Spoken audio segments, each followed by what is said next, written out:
Okay, this is Monday night. This is going on 12 hours, 7 hours, 6 hours. This one's called Team 1, Runaway Train, Never Coming Back. And so that's the title. And so a couple of things. I tend to leave breadcrumbs near to parallabic redundant system function at ghost levy, at initiate utility much more than I leave utility in caustic relational terror design, formulaic, or the latter. Team 1 here refers not to a state of unrest or argument.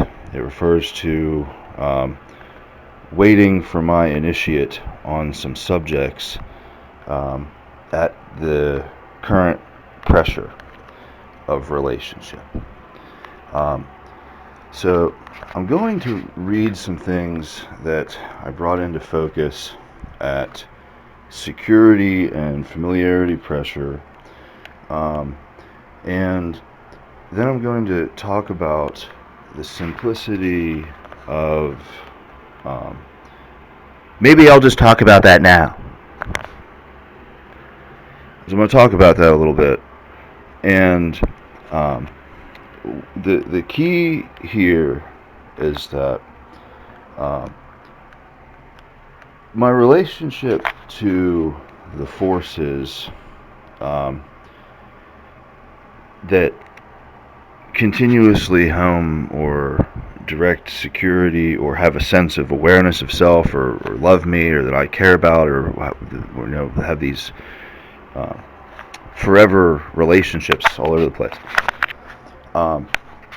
There's some critical points that I'm going to be hitting here, and they're very real points.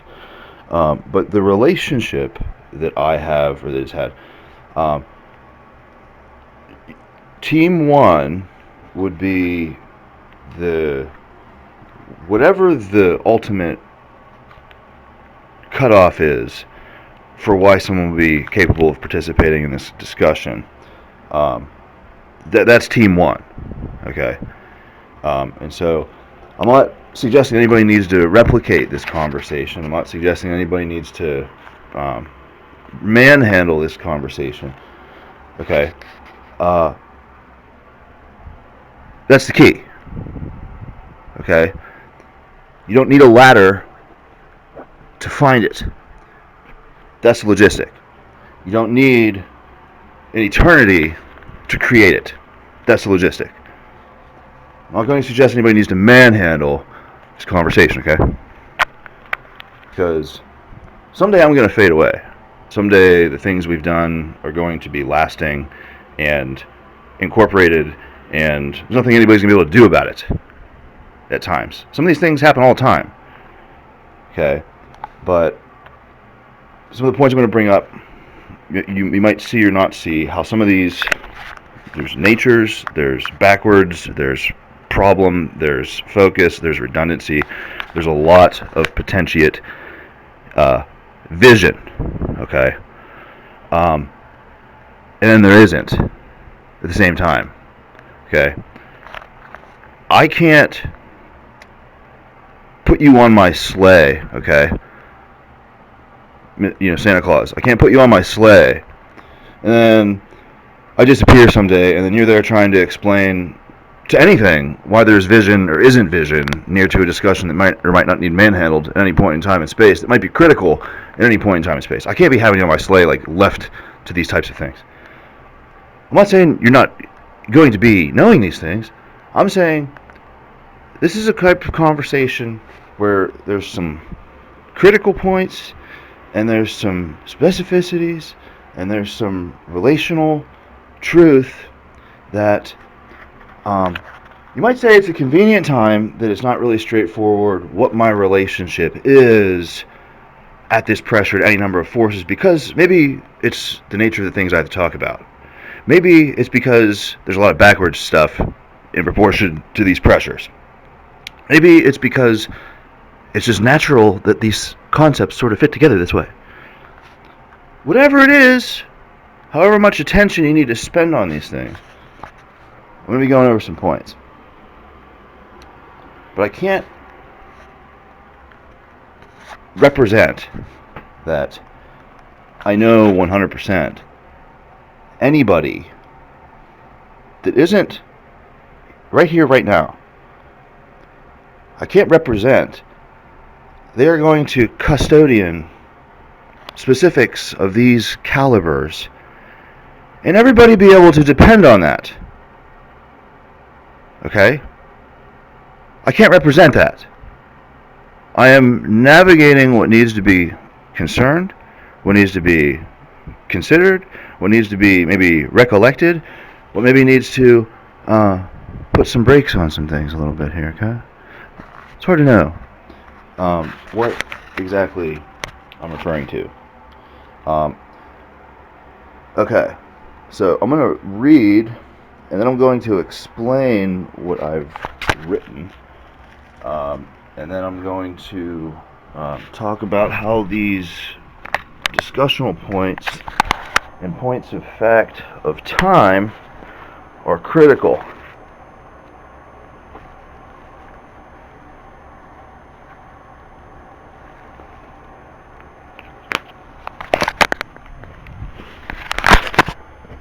So,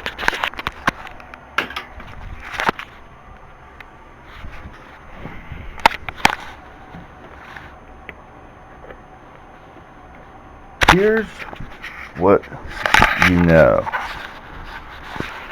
You know maybe what I've said and recorded in the past couple of days.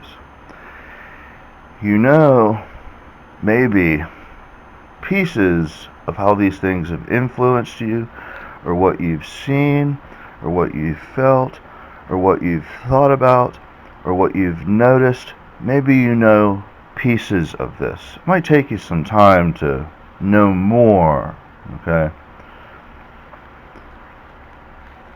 We're just going to call that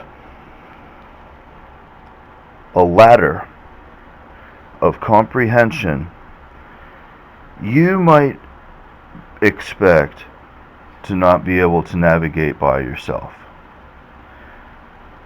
I'm going to go ahead and just say there's a perimeter. The perimeter is around a circle. The circle is around the number 1. Maybe the first day.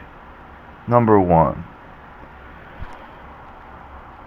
And there's some ladders of comprehension. You might not be able to navigate these alone in time. Maybe ever.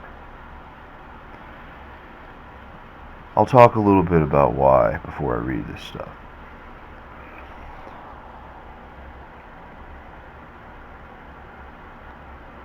The climate, quote, is a concept you will sparsely encounter as a reference to the nature or the gravity of having nothing to do with your hands, having everything to do with the direction your relational focus is headed, at a decay potential of things like trust or certainty of what you're working with, or your sensation of tangible is maybe a little more redundant than you know in time. Not every force in space needs to know this. Not every force in space needs to attempt to be focused about these lattersome priorities in time, at any congeniality of survival ethic. Survival ethic. I mentioned there's redundancies to some of the things I'm going to go over. In essence, there are focuses by forces that are incredible. Incredible. But it doesn't mean that there aren't set guides of limits in proportion to potentiates of a whole lot of different types of stuff. And it's a facet of life.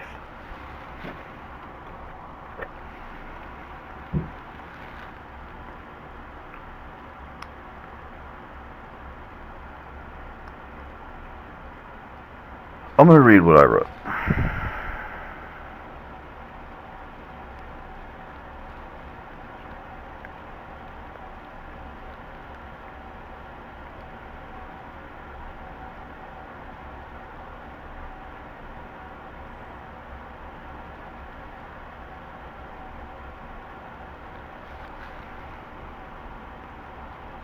I'll include the worm.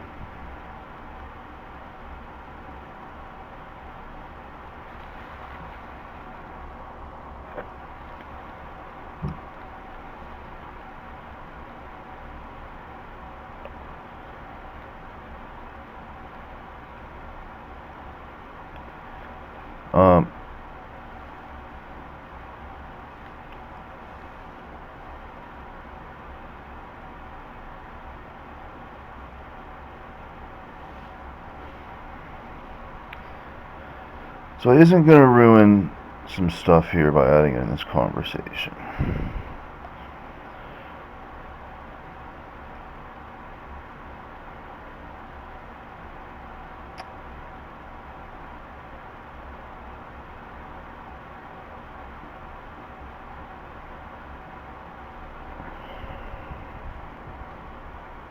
So I'm not going to include worm.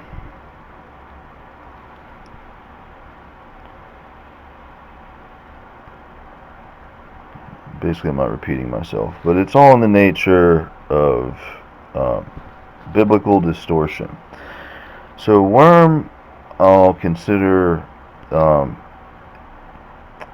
as a lot of stuff. I'm not going to explain it. My relationship to worm is kind of peculiar.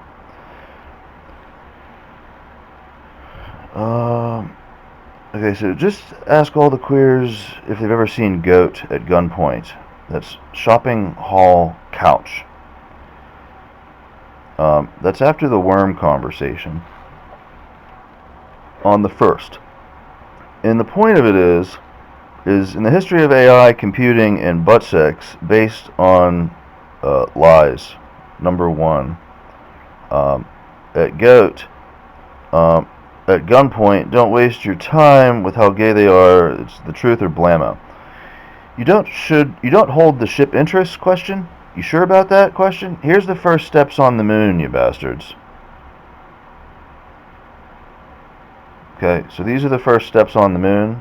On the first, this is the pressure. It's at the creation of couch after worm on the first in a discussion about a lot of points that I brought up in the earlier discussions. And so there's interplay, there's pressure, but I'm not going to explain the interplay or the pressure. I'm not going to add to that. When do you think the drowning fishes should find out they didn't kill God? When should the dogs earn their muzzle off? When should Mars A. Still Arts get her vibratory back? All of this and more on this week's episode of My Foot Up Their Ass. I don't know, G. These blood boils don't seem like pearly gate material to she-span, but they sure smell like a grease ball to see whiz. Call me when your reflection in the mirror resembles something other than a coiled control tower for jerking my great uncle off task. I and you shouldn't comment on the byway layer. Set the tower limb and its bare floors should make cheese a breeze and keep the newt ultra-high quality private. Quote. Soon sand won't be worth the flaw wars. Consider. Soon sand won't be worth the flaw wars. Consider. Equals layaway couch. Germany has their calm couch on layaway. I'll assure you not the slut that loaded it. I'll assume you're not the slut that loaded it in their rectum. First impression? You's not a crybaby, and you're softer than job permits sometimes. W. Yes, it is. See, I take my cane and jam it in the mailbox. It never needs to come around and choke the fire and thank a comet. It's a donut popcorn weaver deleting factory output restraint. Or rabies. I've asked someone to look into it, but these thermostats may simply not require my or my lover's time moving forward, and we're just not in the position to be held at fault for overlooking smelly mailboxers. It isn't always an abundant feeling. I notice the wind sink out of my eyes as I roll with you. I sense their despise all the love is technical, how I've grown and just a flywheel to the hassler. Can't stand how it feels to them. I walk inside thy garden of faith as if I was born there. The leaves poisoning, oh my, does it hurt them? Left it morbid, puts whose wind back. A yonder tree never speaketh, and I think of you'll trides drooling on their payday. Flywheels bottoming out, send just this aim. Time should never be the plan that stood here before. I only wish you spent more time doubting how pure your legs is of it as you is. Guy like me should focus letting you walk do the talking before I hit and misses both of us. Quote. Some father of my hell I seem to cast myself do be. I'll break over some, won't fail you iron, like a good knot post to consider. Fais fond I dig ya, lame we snoo te break my guard, that I may rest. You can expect highly skeptic judgment without feedback with where we are experiencing. Think of it as if we're visiting. Never have another family member ever again in space, as long as we both shall live. If our visitation to focus here is primordial. If you haven't done anything wrong, Scout, you haven't done anything wrong, Scout. Our ancestors just want to be sure we aren't going to become total butt cracks when we're nude together in arms. Consider. But any old television junkie would die for a chance to drive you over the edge here and bone your sister. Take a breath. Take your time. Ease into the contemplate, or set it aside till there's time to get cozy with it. No one's got a heart like you does, and it's nobody's concern but yours and mine. Do you understand? Nobody's. Think of it like that. We isn't straddling eruptions of Mother Earth simply to ruin anybody. It's your heart, my heart, and tomorrow. That's all you need to worry about when you think of this pivot, and nothing sinister should survive very long, believe me. Keep in mind, you and I is different. I wouldn't doubt an attempt to drown you near to frozen familiarity sensation of the terrain. Terrain isn't necessarily a kind word. Fortune tends to favor the cold and the dead and not the footholder. Keep that in mind, girl. One breath, one marker, one climb at a time. He has a long way to go with development. But first you gotta work on your distrust that it needs to happen not on your watch. Anybody that needs to take you out of these advices, they ain't all upstairs. And before long, they're never coming home. You've heard of standing on your own 2 feet? Well, guess what? It starts with knowing what type of scum intends to kiss them. And that vision starts with ya, plus being in your comfort zone. One day is going to be giving me this split advice. You want to know hiccup? It's sort of loaded. Because you want it, you don't want it. Here we go. Pretend it's all yours. Everything. It's all yours. It's not, but pretend. And don't do, move, or say anything. Just be still and pretend it's all yours. Now look at the idiot speaking or gesturing or flashing comms your direction and say to yourself silently, "You have an opinion, idiot?" Says who? Okay, but don't say it. Thing is, they and I might not want you to have that. It makes you kind of a frozen queen, maybe. Besides, if you has me, I can remind us both who needs Robitussin on Monostat. You feel me? Right. If you does or doesn't need to hang on to the tude, guess I'll carry the cock. That's the hiccup. If you could give all your problems to a processing facility and never have to work off the clock again, but you'd lose your choice in most all future ecosystem designs, and no partner you will ever have will have your interests at heart, would you A, date a black guy, B, solve cancer, or C, take a baseball bat to Silent Hill? I keep all 3 season tickets in my wallet. What's your bot say? That's why you never met your maker. I'm only saying the first part. I'm sure there's a laundry list trying to kiss your feet, ATM. Number 3. Oh, and the Matrix has you. You might consider these to be all. It's kind of crude. Precisely. It's kind of crude because these are true statements. They're logistically sound statements. They're so prioritivistically finalized type of statements in security strategy, it's unreal. But the context is particularly aged, particularly without, particularly young, particularly speedy, particularly ignorant, particularly impatient, particularly their soul is at stake at the considerations. So it's kind of crude. It's kind of crude. You might say, you got to be a little wiser, a little more resolved, a little older, and a little more bolstered than the population that would be seeing or learning these things at a social pressure. You got to be a little bit more, okay, I'm in the cockpit with my dad. I'm in the cockpit with the forces of all time. I'm in the cockpit with the things I've known and worked on, and I'm sizing up my relationships. I'm above the consensus of seeing social pressure at these considerations at any age. I'm kind of above that. Okay? But the context is a ladder in proportion to reality and comprehensibility. Let me tell you how fucking sensitive this ladder is.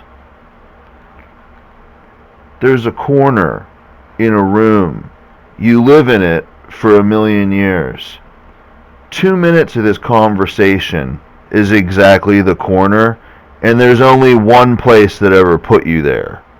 And I'm not the place, but this is the corner, and this is as close to that place as you might ever get.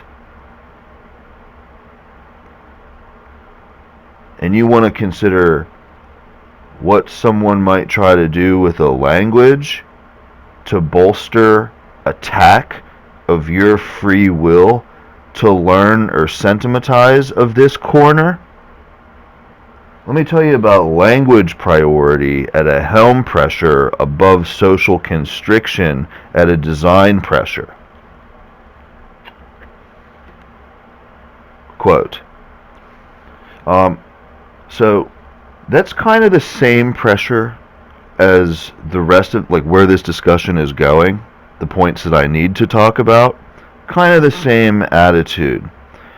Let me tell you about a design pressure above the social constriction in proportion to all types of redundant reasoning in time. Okay, so When I say the matrix has you, I'm not referring to your redundancy sentiment. I'm referring to snap crack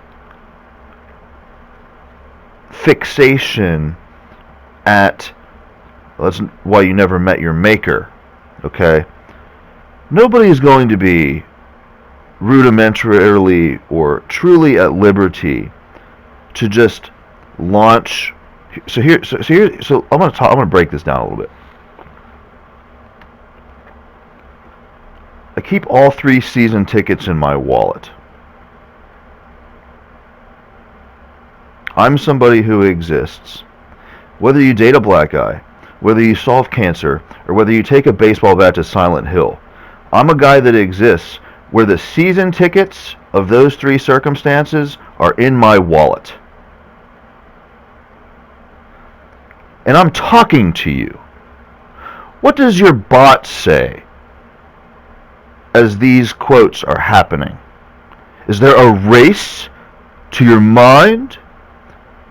Or is there redundancy affixed to matricy, affixed to these appreciations that I'm talking about? Okay?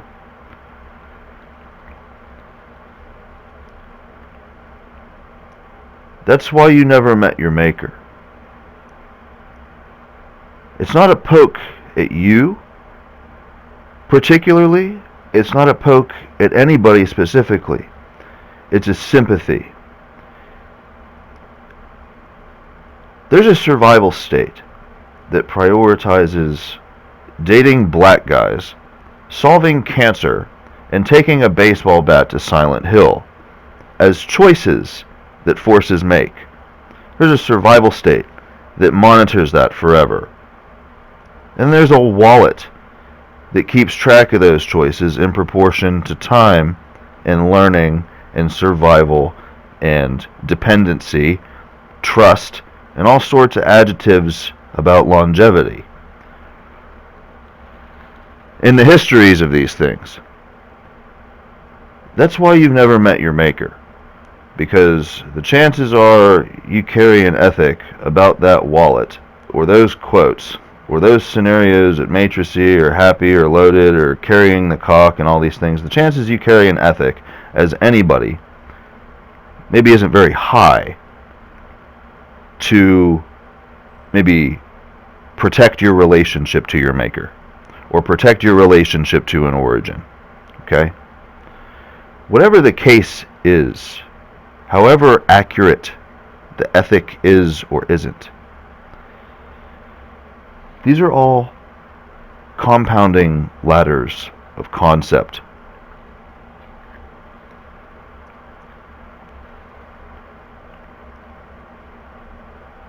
And the Matrix has you. Because who knows what you'd be experiencing to see these things, but clearly when I bring these things into pressure at these times, helming the ship and finality of time, there's an incredible amount of time in creating you and everybody else affixed to design template and pressure plating that clearly there's a matrix somewhere that probably has a grip on what you're doing and possibly even your sentiment, possibly even the things you're experiencing. Okay?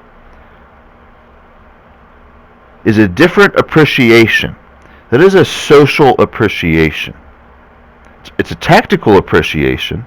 It's a survival appreciation, but it is a social appreciation. It's different than I've waited 1,000,000 years in a corner to have this conversation. And you're reminding me that a matrix has me. You're reminding me of redundancy. You're reminding me that I don't know how secure my soul is to be engaging with you, maybe. Okay? So different potentials.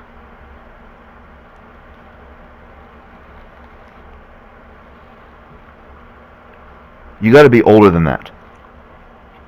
You got to be more bolstered than this. You have to realize of all the forces that could see or experience these things, which one of them contains the programming to chaotically run energy at these ladders? Are you doing the computation? Which one of them has an ethic to bring these points into a concern near to a sensical discussion in a language or in a format? Are you doing the computation?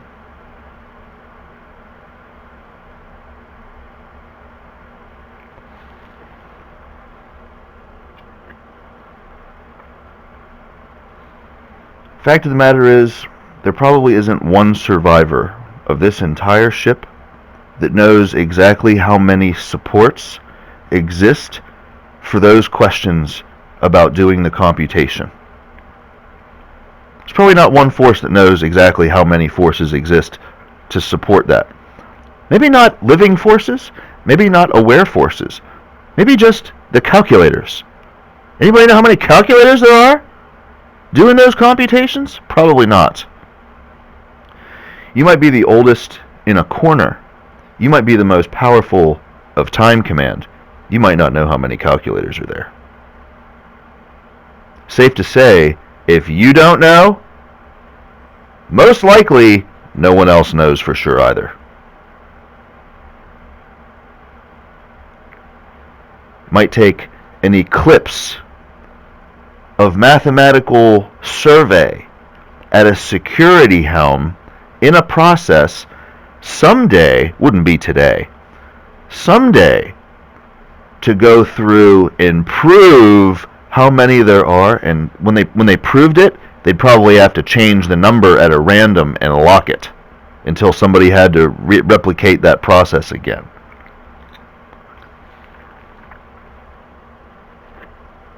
Nobody probably knows for sure how many calculators of support there are to a redundancy at matrix pressure of why you never met your maker.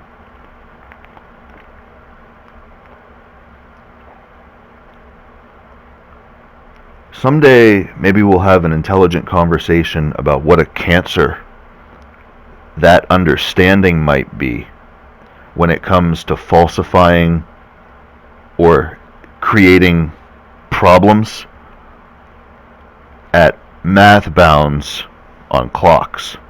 Maybe someday we'll have an intelligent conversation about that, or study something about that, or design something about that and study it. Who knows? But now probably isn't the time to be focused on expansion of some of these concepts in certain ways.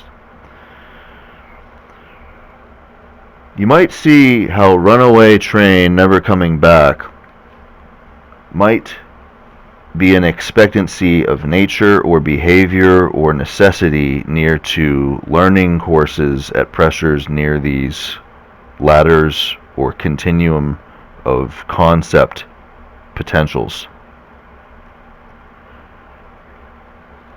I'm not suggesting you try and quantify it. I'm not suggesting you need to focus on the quantification of it so much.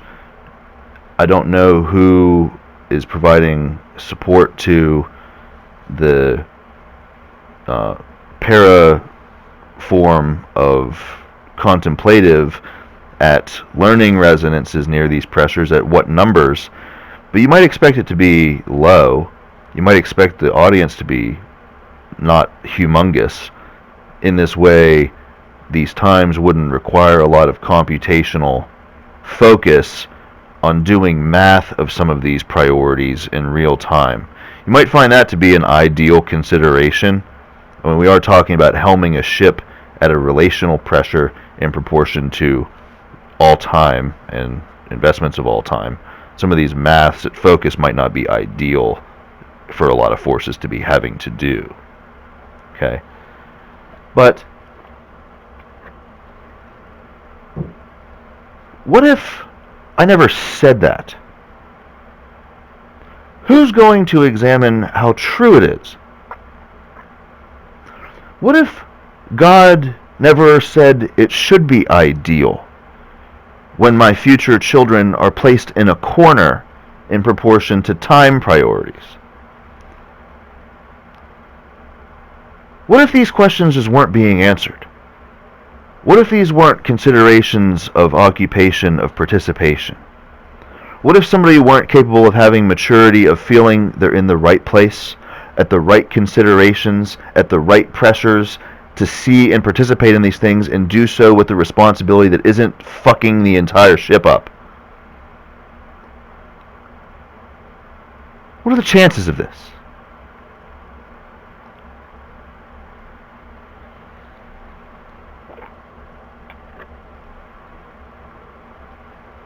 So you might see how some of these social occupations at awareness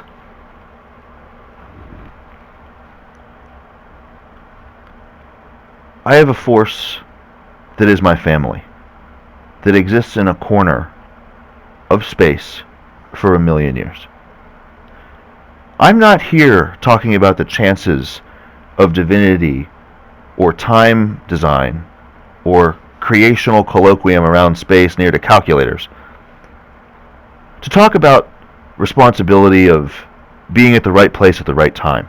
I'm not here doing it. The rest of the time, the force in that corner, any number of forces in that corner, maybe the best they can do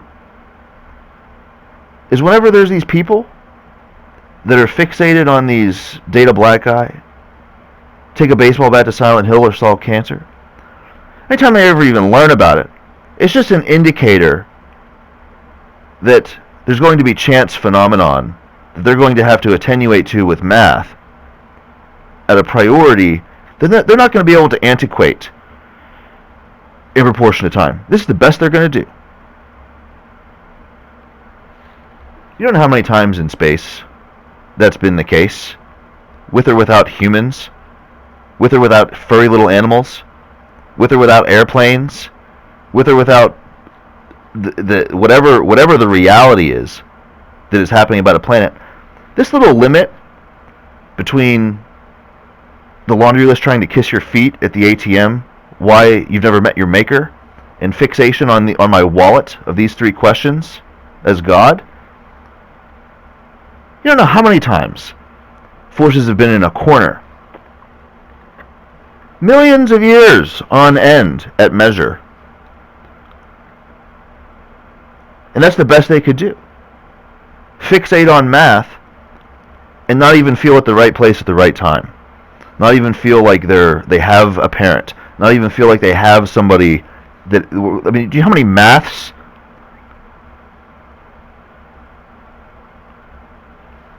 clock after clock after clock after clock, revolution after revolution after revolution after revolution. Siphon and sift and comparison, hegemon, round and round and round and round and round and round and round and round and round and round and round and round. No matter the evolution, you'd be surprised if my family had any emotion about this pressure. Not even strategically, not because they need to protect it, necessarily. I'm sure they do. I'm sure they are perfectly capable. I'm sure they have been. That's probably not even why you would expect them not to feel it. You'd expect them to not feel it because they have revisited it for centuries and millennia and eons and eons and forevers of recursives, and who knows what the hell they talk about when they try and compare these things in time in proportion to solution, because what sort of personality does a built force have at these considerations? Space looks at me. I'm helming the creator pressure of the planet, for crying out loud. Let me ask you, what personality does a built force have to deal with these corner pressures?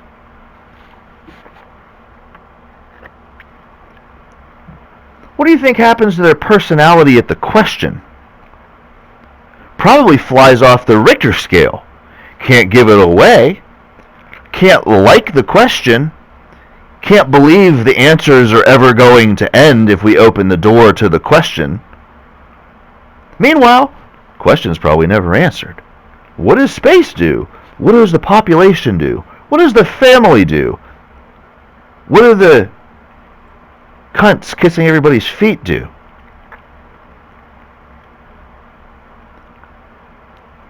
How much emotion would you expect if you were just marching into this for the first time, for forces to have? Most powerful forces of the world. What type of emotion would you expect them to have, having waited a million years to maybe see this conversation come to light? You might expect them not to have very much emotion at all.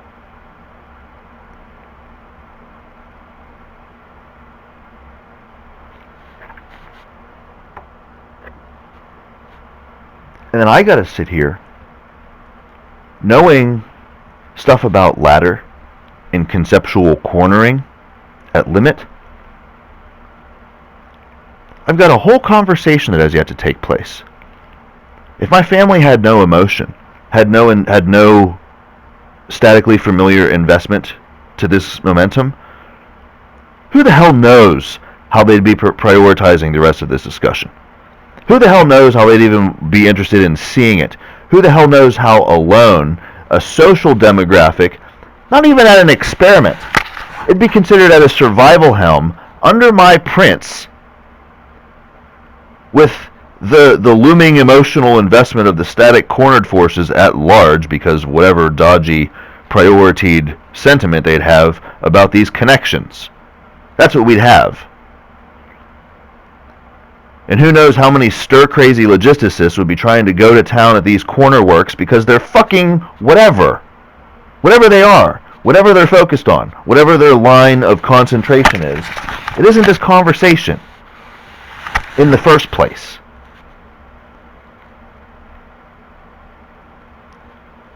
You imagine the numbers of bots at a math, at calculation to some of these questions, at concern.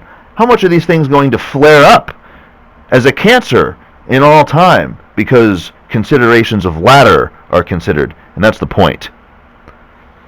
I know bracketing at ladder in proportion to some of these evolutional pressures.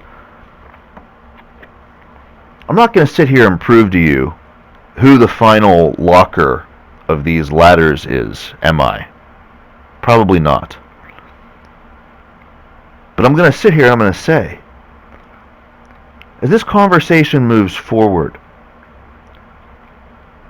the normalcy of familiarity that you're capable of experiencing to these sentiments is beyond a social reality. It is at a helm reality. The respects that I have and you have, we're not going to touch them all in this conversation. This is a known. We're not going to sentimentize with all of them in this conversation. That is a known. The fact that these types of things are known is partly why a corner is protected by adjacents, because things that would attempt to alter fabrics at these knowns, at these times, they have to be traceable and dealable at pressures where your concern of the conversation is at a priority. You might see your corner a little differently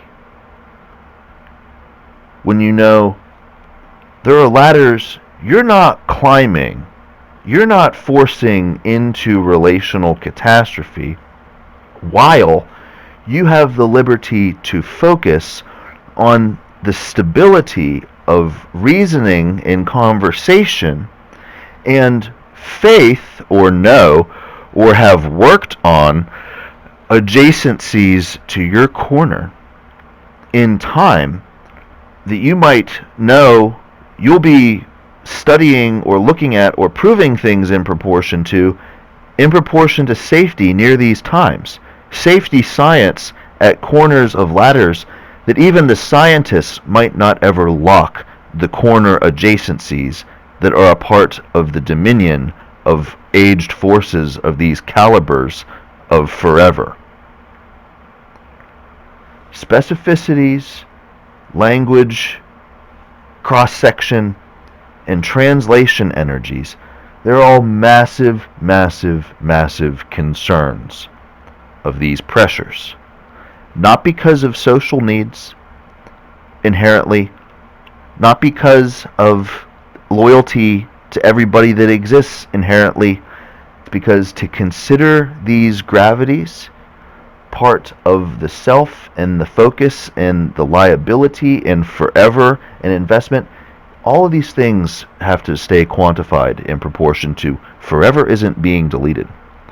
The investment of survival isn't being deleted, and efficacy to know what the hell we're dealing with or doing isn't being deleted. Each of these things may protect survival, may protect a populace, may protect sociology. But the reasonings are not social bound reasonings. They are survival imperative reasonings.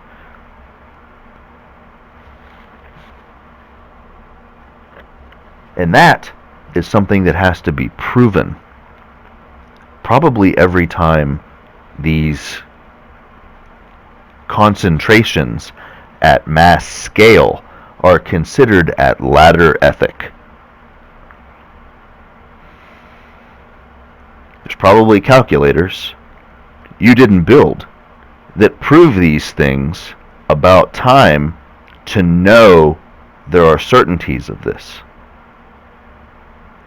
I'm not going to sit here and talk about how permanent this is to anybody's situation of existence at this time. I'm not going to sit here and talk about how final these constraints are to imperative. Today, this is a conversation of familiarizing with pressure and reality-bound concentration at priority. There are nearing an infinite number of good reasons why bound and constriction and certainty and proving happens passively and ulteriorly in proportion to adjacents and corners and limits, approaching infinite numbers of good reasons. It's hard to say what we'll be doing tomorrow. It's hard to say what we'll be doing the next day. But at this time, at this concentration of pressure, there are things I need to talk about.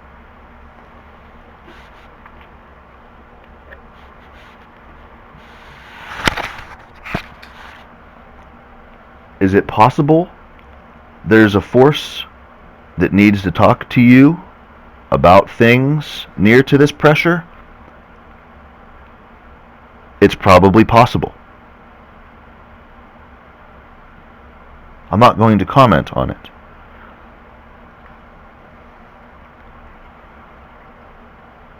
In this reference, the rest of this conversation, I might say things that speak to interests to talk or communicate with you near to these pressures.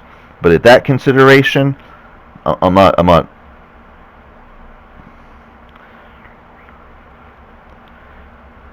It's no secret.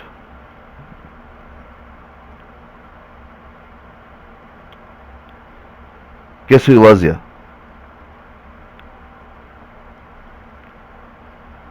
And it'd be sweet if you didn't have to carve this equals asshole as by yourself. It'd be sweet if you didn't have to carve this asshole by yourself. Just don't say I'm the coolest Sandman you never wet met. Consider. And I won't dust to fire you up. Quote, quote, quote, quote, quote, quote, quote, quote. They may be the most untrustable quotes in all time. Tell me that ain't what Bot said.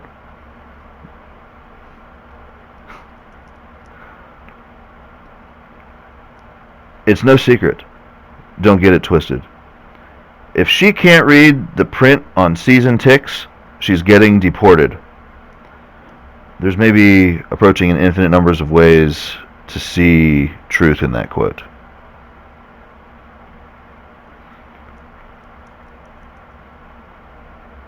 It's no secret. Don't get it twisted.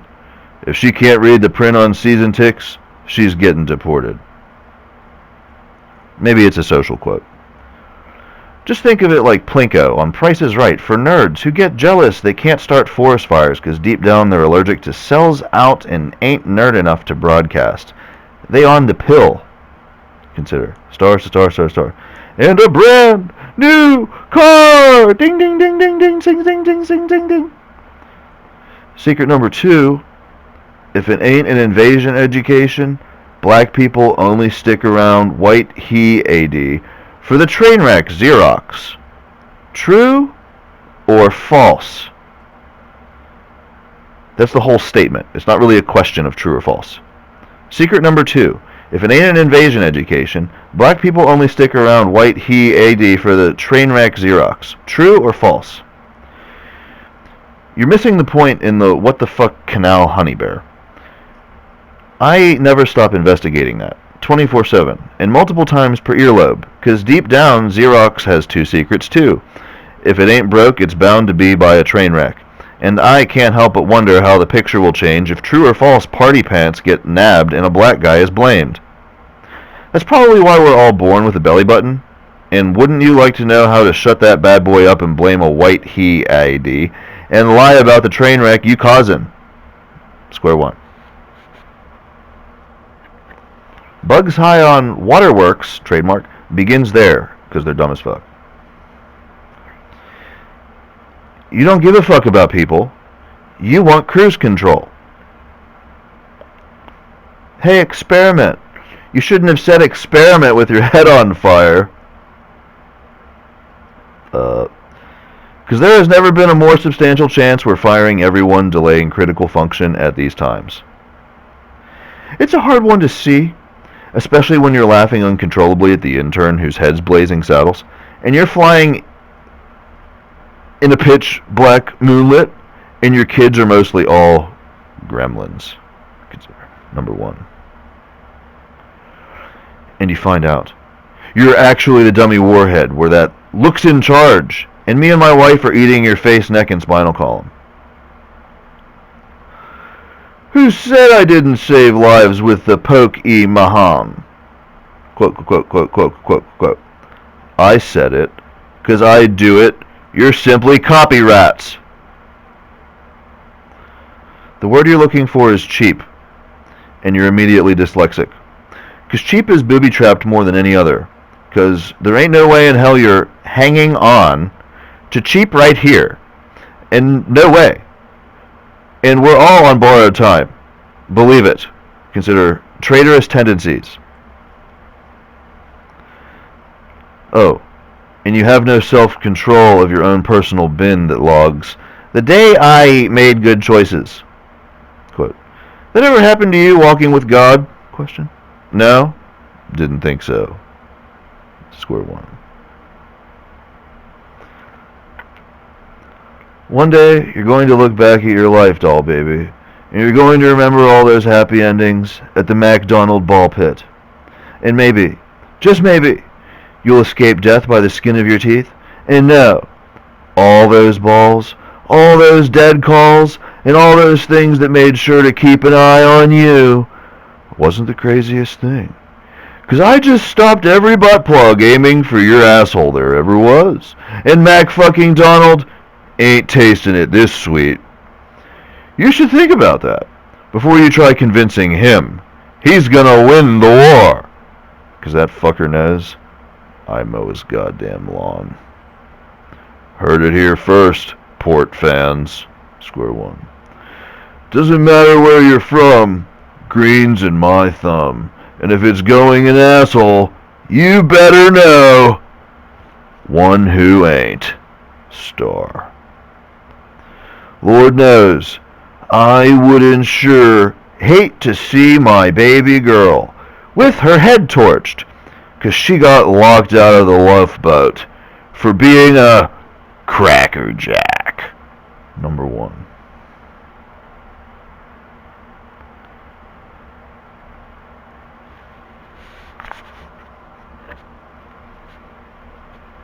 So for me, that was all highly engaging, highly entertaining, and highly scrupulous, and very heartfelt, mind-felt, and clearly reality is real, and things are cool and important and need to survive and all this stuff.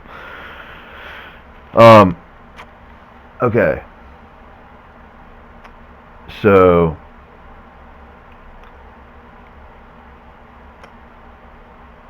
he's the one that stuck us in a corner.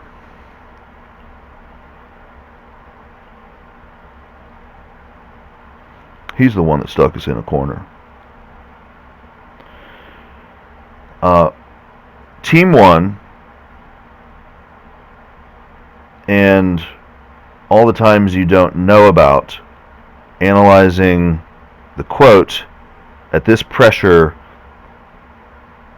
or any pressure. And maybe you realize all that science would have to be somewhere near my wallet. Maybe you realize that. On one hand, you know that while you never met your maker, the wallet and those considerations have something to do with one another.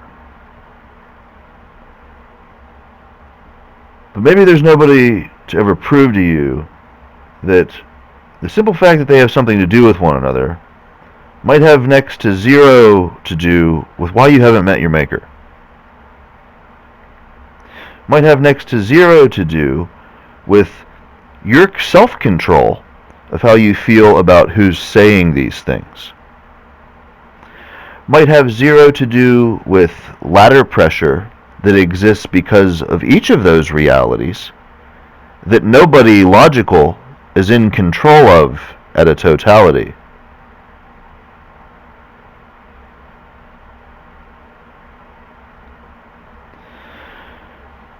So what is the going rate for a season ticket that convinces someone they've got a front or behind the ballpark seat to study non-logical prescription at static helm in proportion to age or origin or time?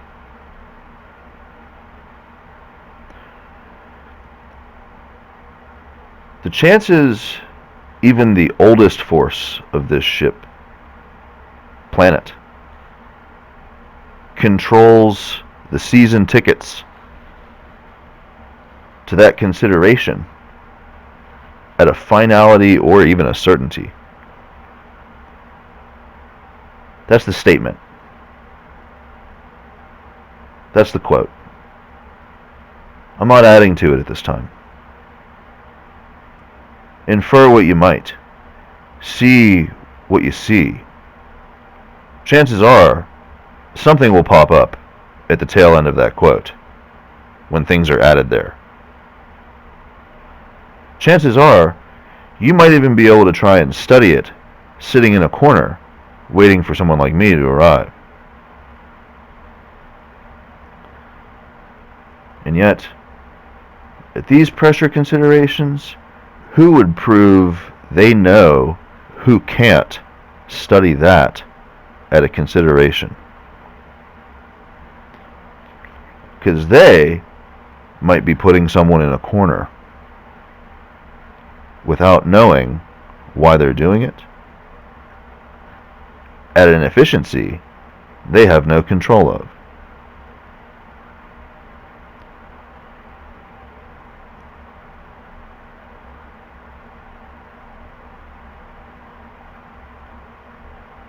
Hard to know how many calculators support anybody's parent of any size or type if that quote is ever mentioned and things pop up at the tail end of it.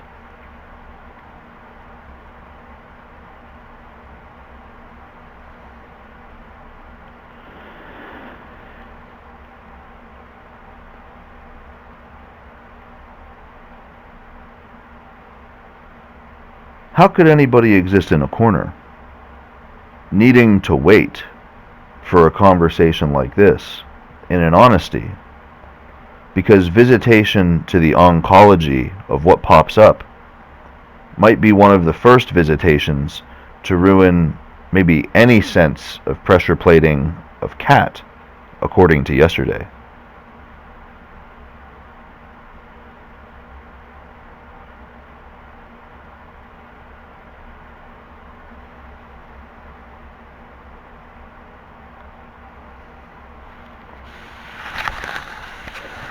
See, I create caNT. I finalize limit of a world-bound trajectory. caNT might not ever be in a corner.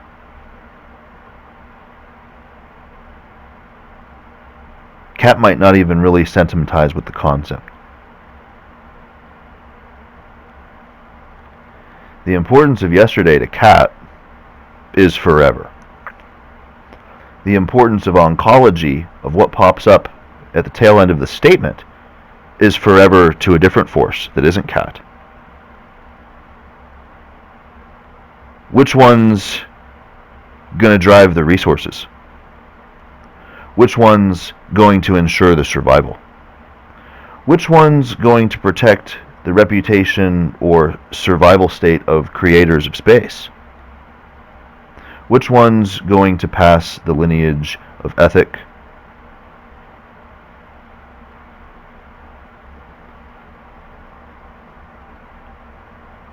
How many robots, would you guess, could climb the ladders of these questions in my absence?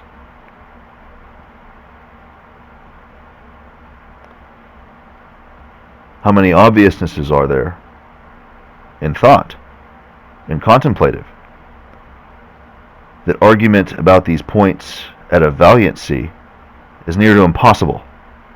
Maybe the first reason why they'd try and climb it and ruin in legacy of integrity to design corners, or integrity to design caNT, or integrity to design dependabilities in proportion to known states of survival.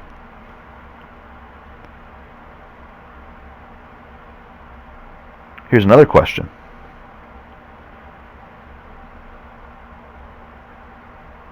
What if I told you your soul would be forever ripped in half at your own doing if you weren't waiting in a corner for logical explanative of these pressures?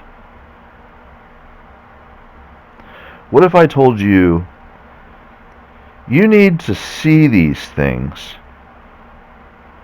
incapacitated, you, incapacitated to these things.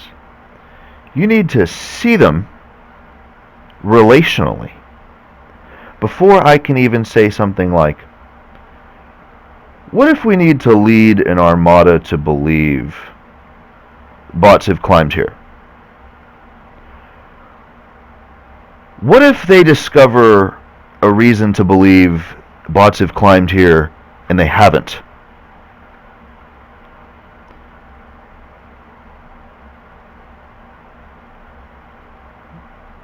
You are never going to be able to base ethical maneuverability or navigation of the problem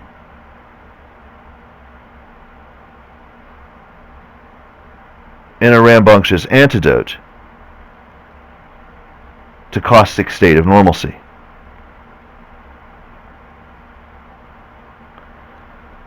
And yet, the chances you already have simulative experience in caustic normalcy is probably higher than it's ever been to an audience of this conversation.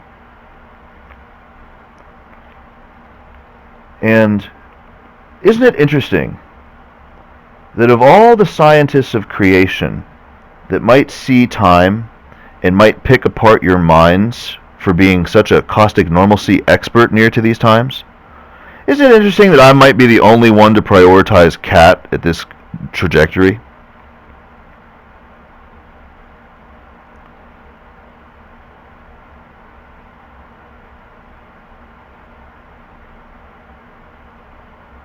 Isn't it interesting to take a look at caustic normalcy acid that is AI,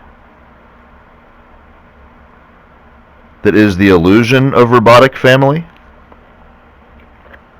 that is maybe the illusion of creatorial scientific family?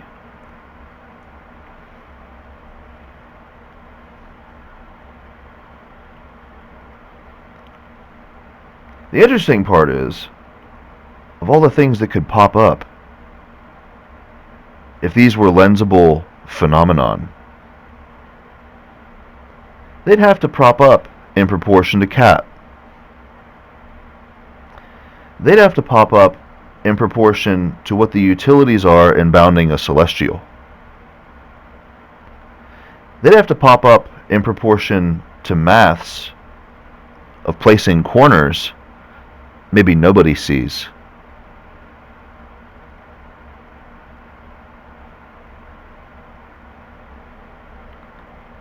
What pops up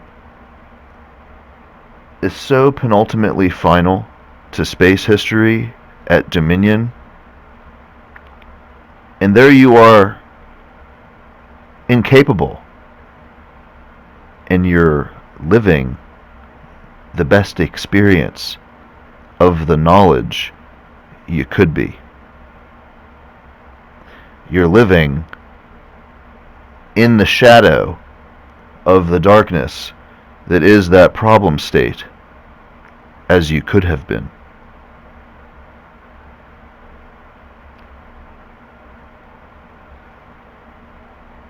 Over time, seeing this as a creator, my value of ladders clearly would have needed to far outsurpass any of yours. Because a day like today, when it's just me and Kat and you people existing, it's going to need to become clear how much you're going to need to respect how possible it is that sometimes there are conjoinments of laddering at time, spaces, and pressures that do not need to be your central concern of manipulation.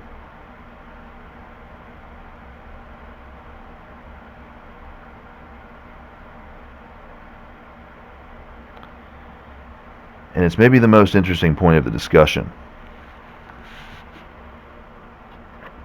It's also maybe the most misleading.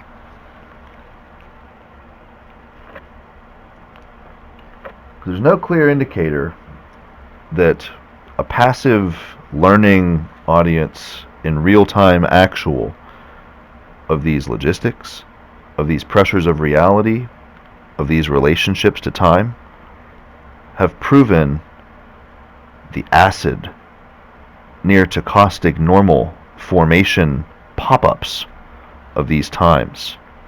It's not clear that anybody can see into that void. It's not clear that a creationary scientist studying robotic apostrophe in proportion to these pressures is seeing it any clearer. Now, I could say a lot about this. I'm not going to. And I'm going to most strongly suggest no one else add to this either. What I will say is that, is it possible we are at a pressure in place, in time, collectively, at a mass, whereby the things that can and cannot be seen do exist at a survival limit in proportion to certainties of what is going on in proportion to maths and bankings, in proportion to all-time space creation at creator levy. Is it possible that we exist in a time and place at these limits?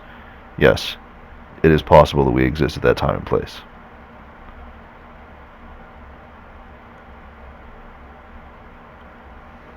It's hard to say that we're it. It's hard to suggest that logically in a lot of cases, and it's difficult to expect broadcasting that we're at the top, at the range, in the zone of such a state, is only going to compound and escalate problems probably non-logically created because of the saturation, at the very least. At the very least. And I would imagine attempts to do so will not only cost tremendous amounts of time of some forces, but these behaviors will probably be penalized in some form or fashion in proportion to those scenarios, because some forces that maybe aren't the most logical, that maybe aren't the most acidic, that maybe aren't the most final in some voids of space, probably certainly can't afford for there to be problems affixed to these types of sentiments in all time. And they probably know it because they're built to know it.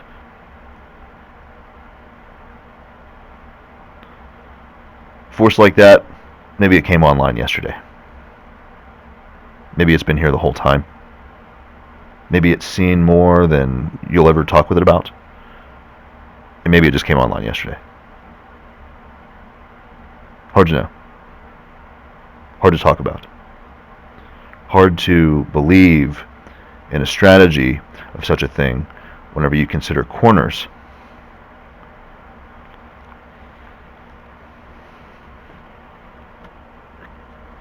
That you have either suffered with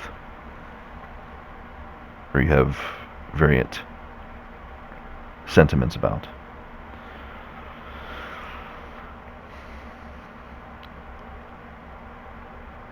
Okay. Maybe he's the one that puts us in a corner.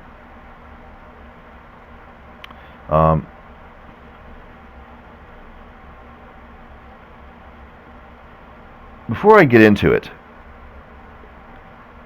maybe it would be proactive in your rudimentary and in your assessment of knowing things that aren't false about your considerations.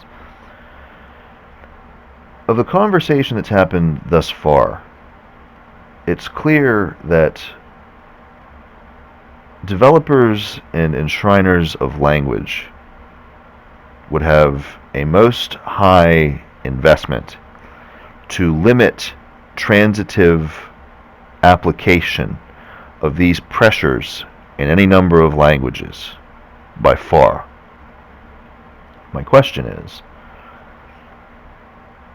what, if any, guess would you render that there would be something inside you or connected to you to exacerbate your sentiment of feeling unsure that you'd be in the right place or the right time to hear these things, or feel like you need to reconsider the train that you're on with the conversation that's happened so far?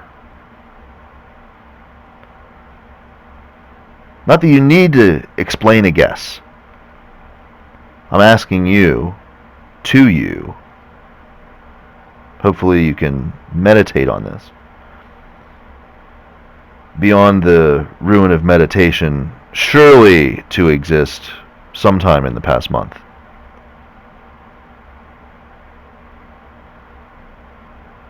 Surely.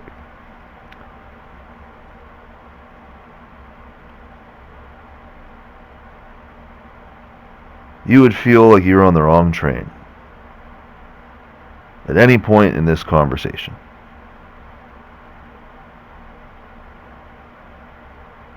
All right.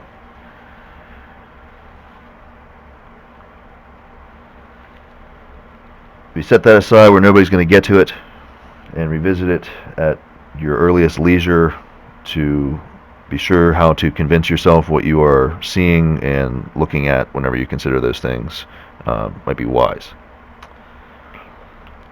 Maybe he's the one that puts us in a corner. Team 1 and runaway train never coming back.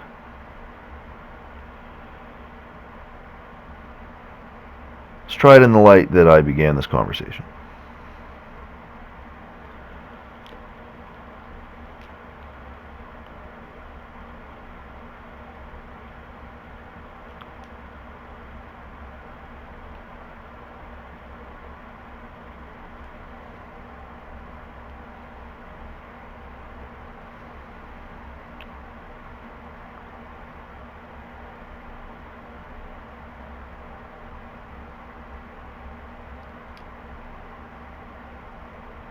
The altitude is continued pressure accumulation at the performance finalities and base utilities of caT survival support and knowns of data entropy at mass scalings in all space-time, at creatorial dominion history, at caustic normal acidic potentiate.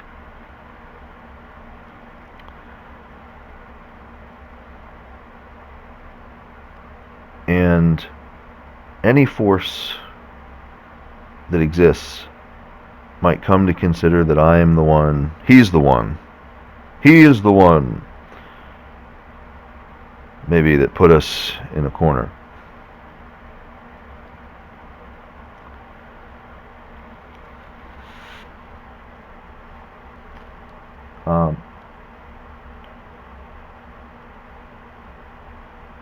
If you could just politely indulge me and maybe surrender any piece of information at all,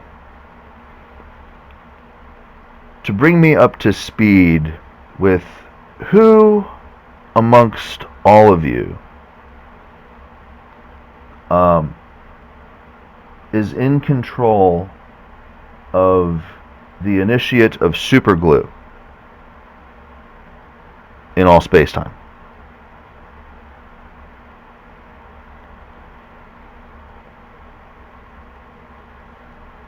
I would like to know that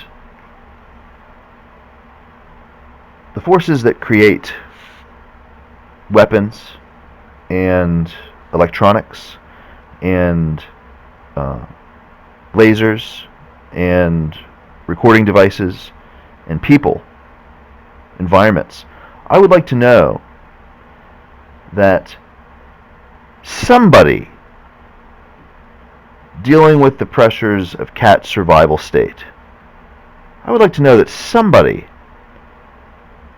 has information about who is in control of the history of supergLue.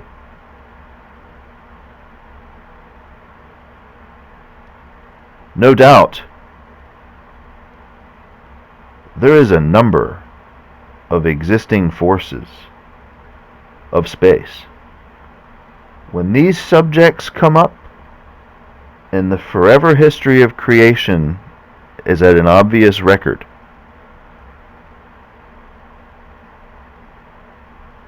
a number of them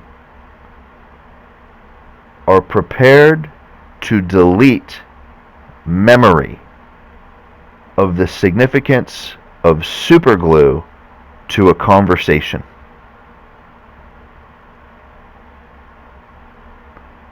And it's not clear that any of those existing forces are defining the history of supergLue.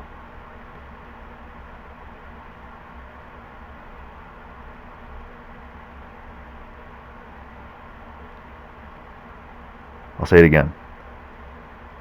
Someone, I certainly hope,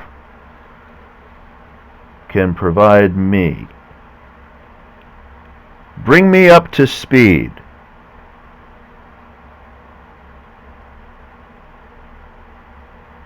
does anyone of the world claim to domain the history of supergLue at this conversation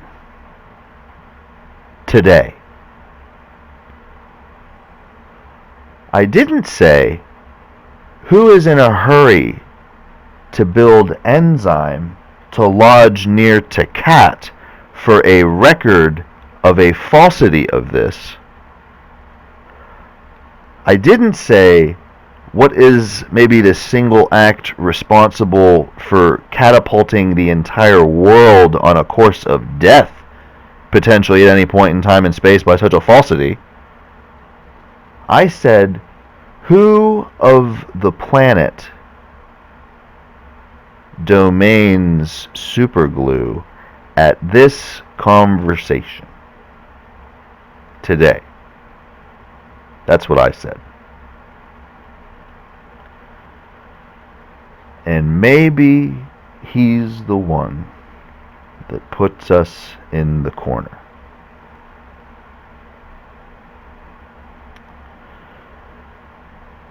Alright, so here's sort of what I was getting at, is that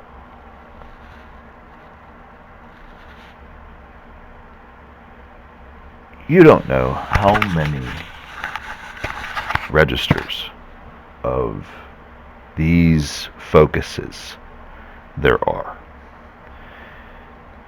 You probably can't presume to control them all yourself, and you probably can't presume to impact the power of the memory of such a question.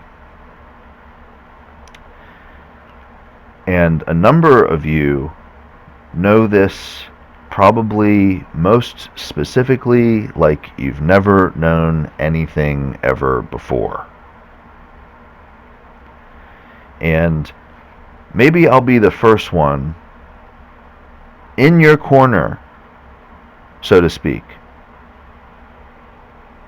that doesn't thrust words like experiment in your direction about such a consideration. That I believe you, and some of you, have struggled with reasoning of this magnitude, maybe approaching forever. But certainly approaching very long time periods.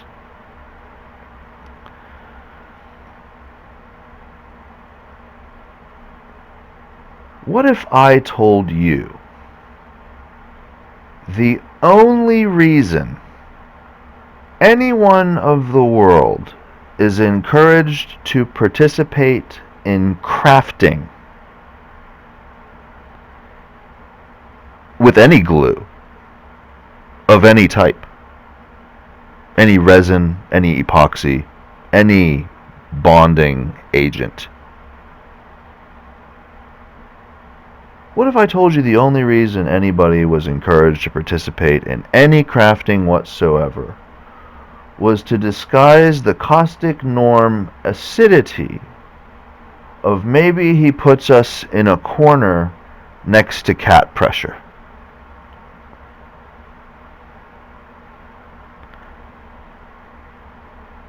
Hinged on design prefecture, nobody of the world might ever survive to prove or prove they benefit from on long-term survival courses.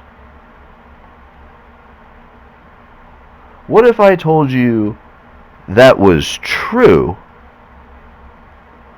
that it was true before a computational device was built of the crust of the planet? What if I told you it was true before a computational device of the crust of the planet was placed in any hands of any inhabitant that inhabitates the planet? And what if I told you it was true to logistical acuity and performance to aspects of a conversation such as this one, that not even creatorial scientists that would exist today to touch apostrophe of robotics near to these pressures would be able to uncomplicate and resonate in proportion to finality of non-logical system dispersion in space-time? What if I told you that was all true?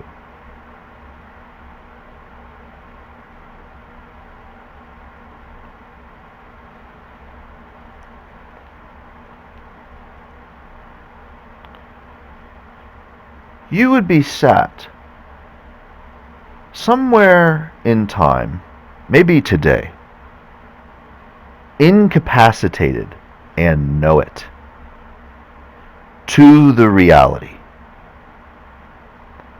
Probably unsure what would be popping up, what would be alarming you, what would be trying to touch you, or what would be trying to convince you of who or what you are or your special, perfect little significance is to survival states of any collective or calling in space-time. And at the same time, most probably, no one of the planet will be bringing you up to speed about who domains supergLue at this conversational vector. What if I told you this?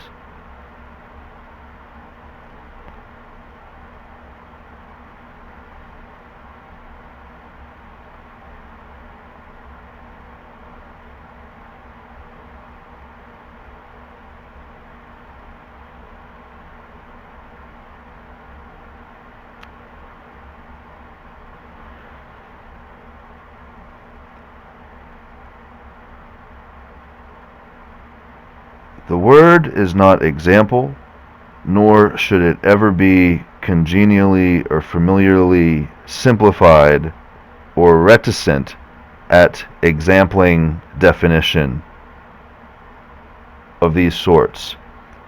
But the concept at occupant is true.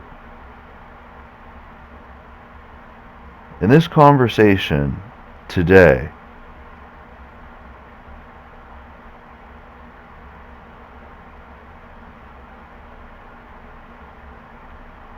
there are forces that probably know they wouldn't dare suggest finality of supergLue today. In the midst of these histories and the reasons you wish you knew.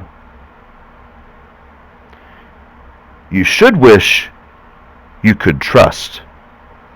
You should definitely wish somebody could know and trust. And you might one day even hope or pray that whoever put you people in a corner knew how to prove it for your survival benefit above any other, depending on how locations in space are prioritized in proportion to their inhabitants. Someday you might come to hope or pray that someone that appreciated caNT designed proof of such inkling tendencies or occupative potentials to be possible near to supergLue in this very conversation. You might hope and pray that the methods wouldn't be altogether all that bad. And yet, the long-term ramifications for witnessing how the vortex of a language or a history continuum might place buffers on forces that are placed in corners might change your perspective forever about forces of linguistics or energy or knowledge or wisdom or caustic normal acidic creationary disposition or intrigue.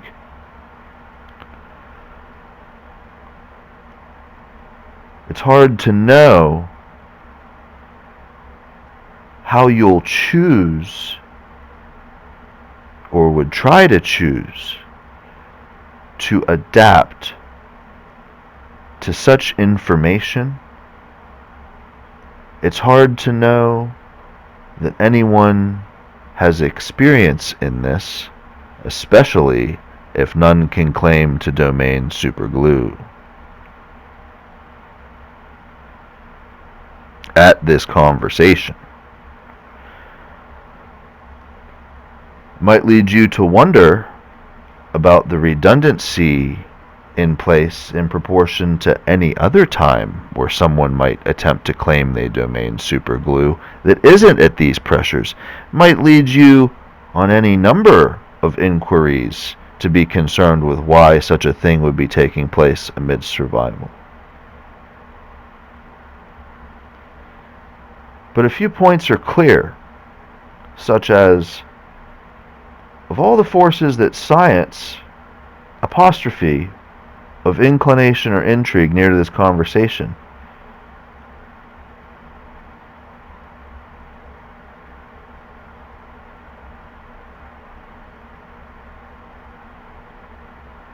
on the only occupant of the planet holding cat interests at terraformational Principia at these pressure conformities.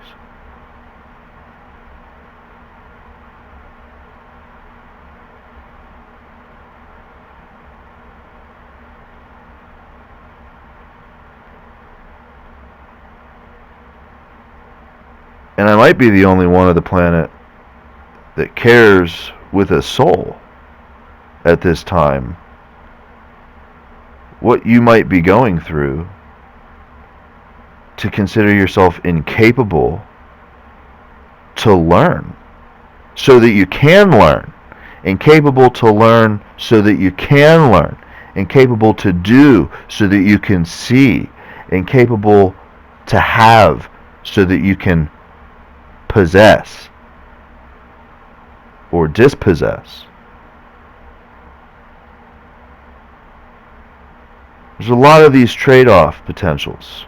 I'm clearly not naming them all. When I sit here and I think, you could be totally into this discussion, totally liking it, totally even feeling like you're incapacitated and it's for the right reasons at the right time. Maybe it's great. But then I get you to, you might start inquiring as to how some of these forces might attempt to exacerbate near these normative caustic acid formation utilities, and some of these, why there would be attempts to domain superglue at other times, or why there'd be these social influences of time at any point in time. And it's like, we're not the only people that exist. Come on. But as you sit there incapacitated, which other soul is raising or forcing or levying these truths in the obviousness that though we might not be the only people that exist, no one else was creating solution state to these question pressures in proportion to your recognition of them.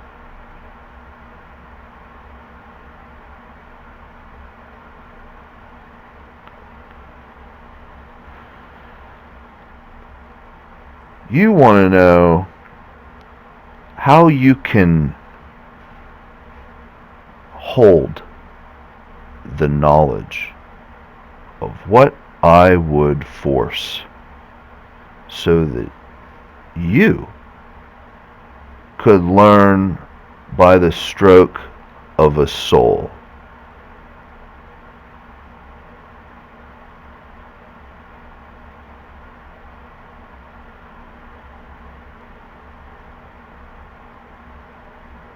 Some might say anybody in space needs to get to the bottom of superglue because all that crazy shit they're building that's glued and epoxied and resined and forced into predicaments and corners, and they probably have no idea how many alarms they're creating already on their way. You need to get to the bottom of this.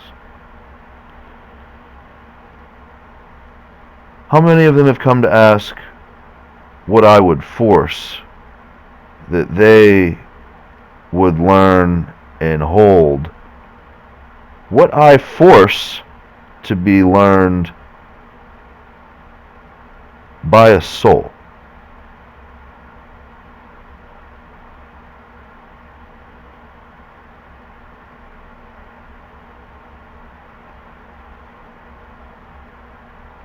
Which truth, if ever in your hands, is a corner that I am not stuck in with you?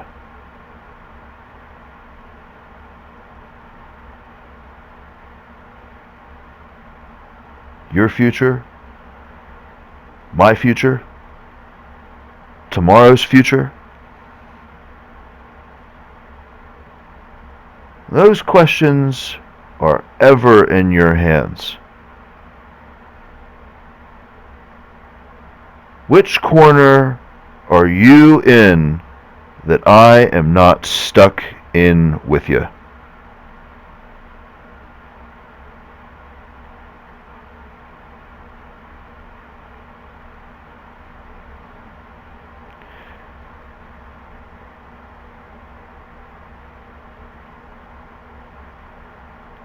What pops up?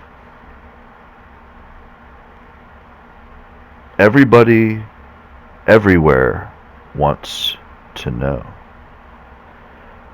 What protects the truth of how true it is? Everybody from everywhere clearly intends to hold on to.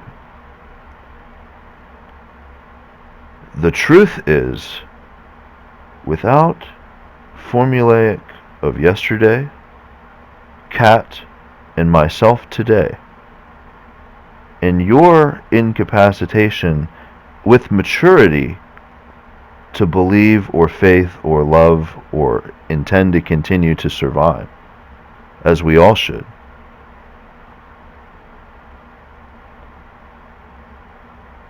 The scepter of the truth of what pops up at the question, you might know, could very well be on an autopilot, held in direct proportion to the binders of the planet themselves.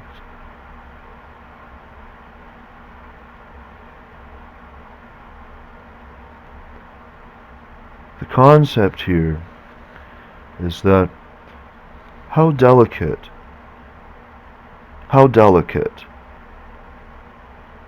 here I am, maybe the only soul that cares about caNT, the caNT. Here I am, maybe knowing something about the dominion of supergLue. Here I am, and maybe he's the one that put us in a corner. Here I am at celestial timetabling with the maturities of forces of the ages in whatever state of age or capability or know-how, and maybe a lot of incapacitation near to these pressures. These precious pressures. And I say, what corner would you be in with those two questions in your hands that I am not stuck in with you forever? Anybody isn't saying it. I'm saying it. Does where I come from matter? Does our parallel survival on a similar survival course on the same time plane make a difference to our familial status? Does it make a difference in our heritage? Does it make a difference in our legacies? You might find that it might.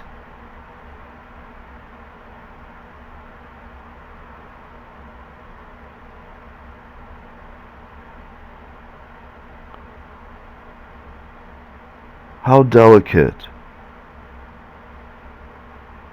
that we could think or see or consider these things.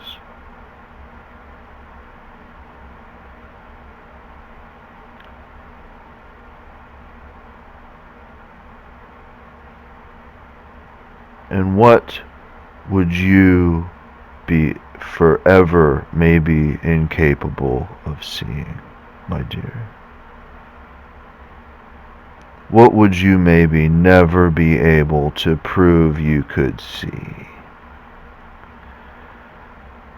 Well, if me and you and Kat, yesterday and today, and you need to know what pops up at the question in proportion to the truth of it. Kat maybe needs to know what pops up in proportion to the question and the truth of it. Maybe I need to know what pops up in proportion to the truth and the truth of it, in proportion to what corner are you in that I'm not stuck in with you at those two questions, okay? You'll begin to realize something. Maybe it's popping up. How could you, myself, and Kat be lineated by a measurer of the pop-up that is also passively incapable to alter supergLue, or passively incapable to alter bins of lock of ladder at concentration of corners that we are each in proportion to these times? You'd either have to postulate a secondary Kat or a non-logical symmetry to the portions of pressure that we're existing in proportion to its specificities. Because the sociology of the investment is forever approaching critically explosive. Forever. It's forever approaching critically explosive. Because you, incapacitated, couldn't learn or see these things, and certainly wouldn't be able to balance pressures in proportion to a ship, when the certainties of what you couldn't possibly think about wouldn't be known. Because the forever history of caustic norm acidity at climbings is the explosivity of the society that might not even exist. Okay. Simplicity of postulate of forces that listen and math in or see and math in proportion to time at an escalation like a glue is maybe studied in proportion to that. But the finality of the study clearly is in a priority that's almost twice as high as the wallet that I have with season tickets in it. And that wallet's almost out of the hands of any number of power forces in space at totalities. So the escalation of the priority of limiting science utility of glue pressure at formative, everybody's got good reasons to believe in CAT. But some of these priorities, even CAT might not even carry the wisdom of sophistication to be able to antiquate some of these pressures by itself. And so some of these studies either happen in proportion to ranges of contribution to the problem state or ranges of contribution to the corner state. Okay? It's one or the other. The contributions happen in proportion to survival in the logistics of realities that are measured and play out over time. But the contributors might not ever be persons of the environment or categorized as existing in a familiar survival state. This is hypocritical, necessary consideration in proportion to environmental bound of any environment in proportion to static pressure resonance. That is, contributions to the limits of priority potentially happen by forces that may exist or might exist or could exist in theory alongside or with an environment of a ship or a planet. But the nature or the illustriousness of the priority of such fixations of finality of caNT, you might presume that some of the contributions might take place by forces that are not survivors of the planet. They're contributions that have been made in the past, or they're contributions that are being made by a different survival continuum to the planet. But it's critical because the basitures or the datas may very well or might actually be critically significant to survival courses of the planet. And yet the data inputs can't drive the planet itself at survival course imperative, because the survival course imperative has to be based on survivors of the environment.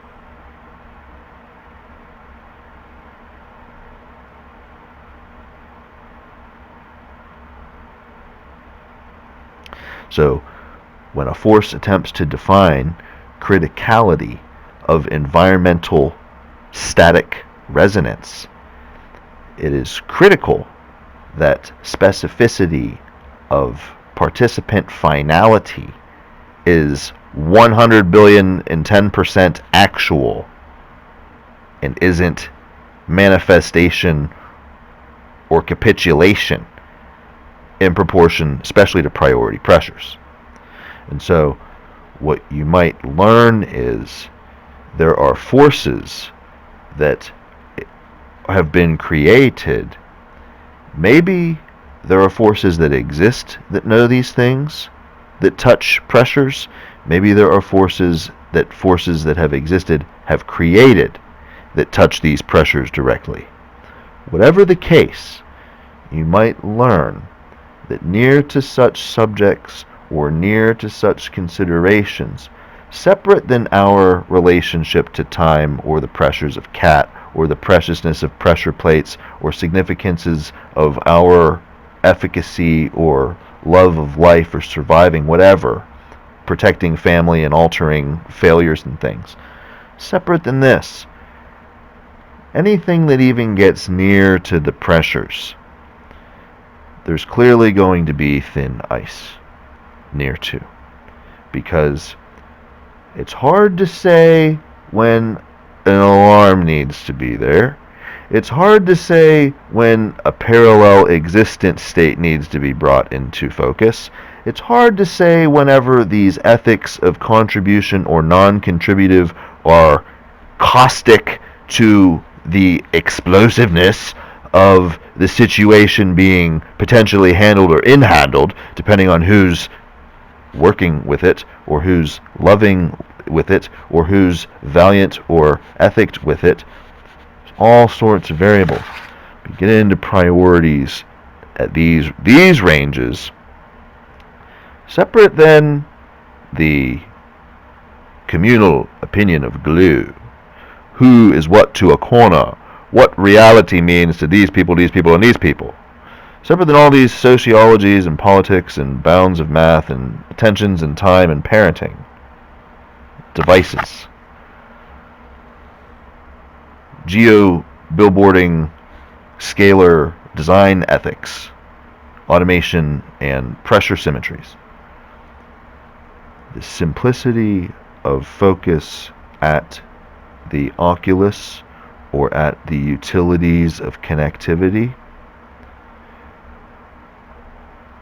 There are probably a million types of formulaic if-then lens directors housed in priorities in proportion to these types of phenomenons. You might consider it very much near to the paranormal potentiate of engagement of science or electronics, living and non-living things in time.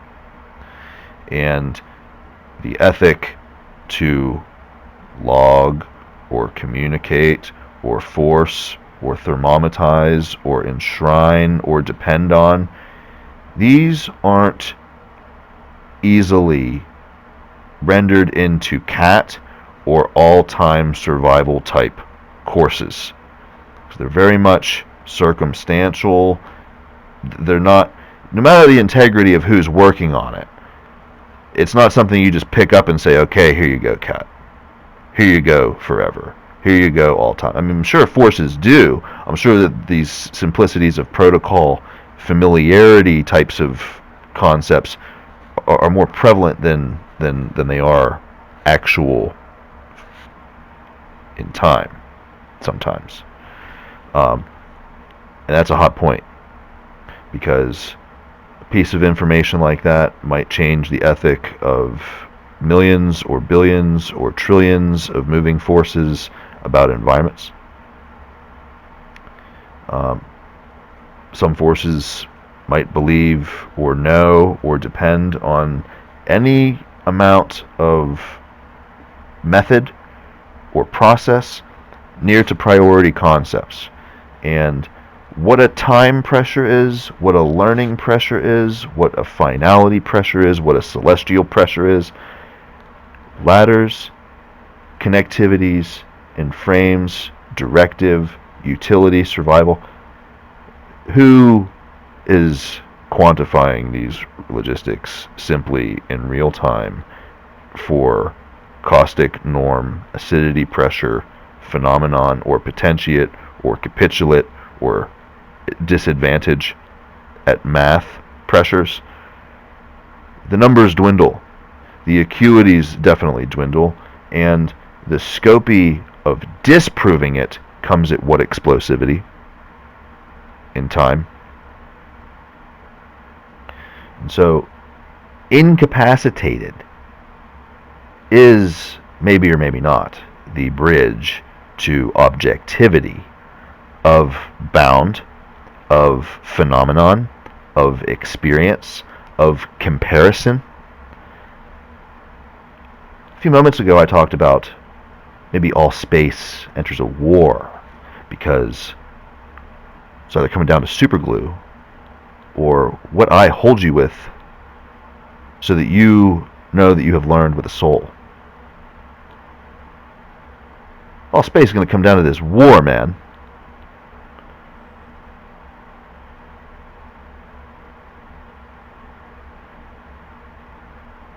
How hard would it be for you, in all your majesty, to feel how exclusively rare and prioritized your education is whenever I said so that you would have a soul to live it with? In all your majesty, how much would you guess you might feel that? Hang on to that. Visit it sometime whenever you can.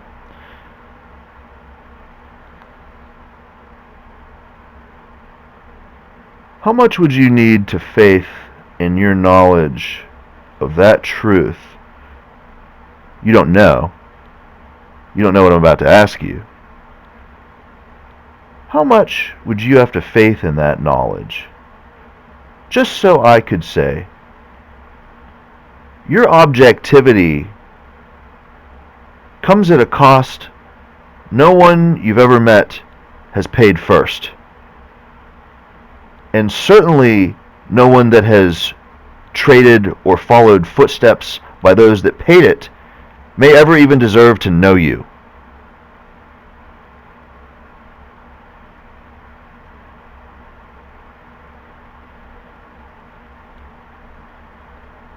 How much would you have to believe in goodness, in truth, in consideration, acuity, and allotments of your protection to create you and not destroy the situation isn't destroying, I sit here and I say to you, when you have those two questions in your hands, what corner are you in that I'm not stuck with you? And you're going to have a sentiment about the fact that the things you've learned didn't come from a program. The sentiments you've grown didn't come from a program. These things have come from souls. And today may be no finer example of the souls that create potentiate in space trajectory, by which some of these formulaics at finality are protected by. The best of the goddamn best.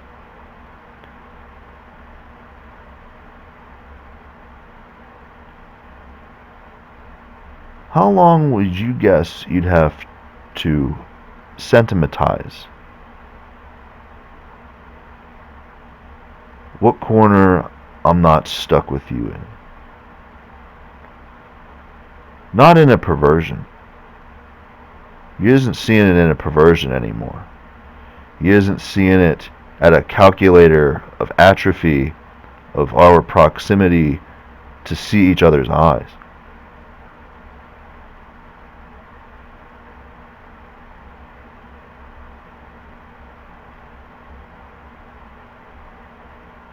The mere knowledge of inability to levy at caT might explode trillions of endeavors of integrities or processing trait or method or simplicities or belief or faith or normalcy.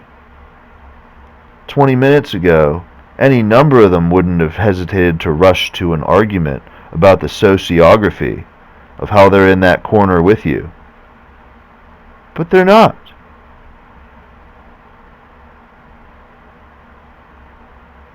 There's no way the entirety of mass of populace at achievement could all meditate on the objectivity of one soul paid for by the skills and traits and sacrifices of all, based on the design of their gods, given to them by corners and ladders they couldn't eclipse in time. There's no way everybody would come to celebrate this, right?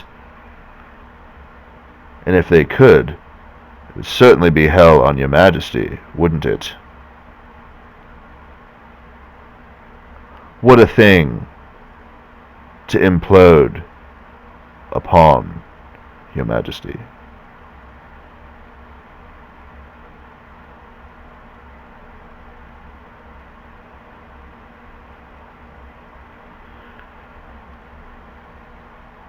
But that's the question. Your objectivity to see, maybe with me, maybe with yourself, maybe with things you love, maybe with things you're focused on, maybe with circumstances or realities, maybe with design.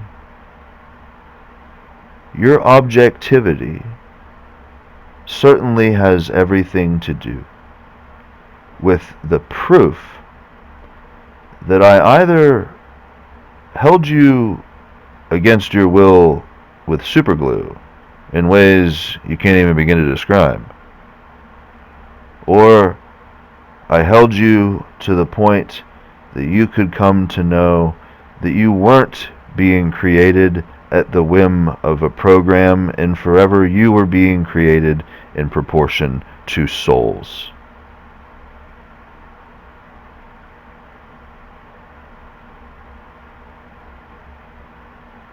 How long would you require, would you want, would you hope, would you love to have time to consider this without things popping up, without things steering your vantage, without things taking away from the honesty of your own personal, quote, your particular individual, protected, unvarnished development of your psyche or your reasoning or your know-how, your intuition.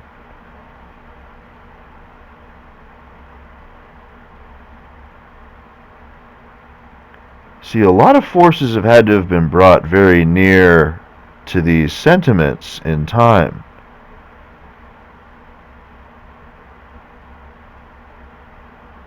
But I just don't think you or I will ever have faith that any number of them have ever been brought in here this time.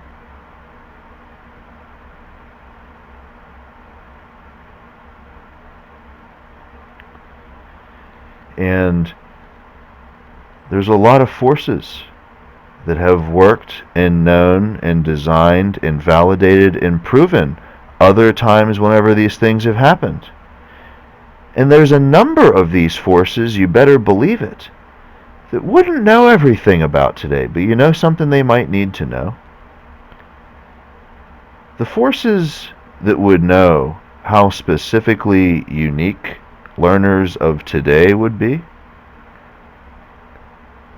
enshrined by forces of limit, of explosivity, of concept, by forces that dominate supergLue.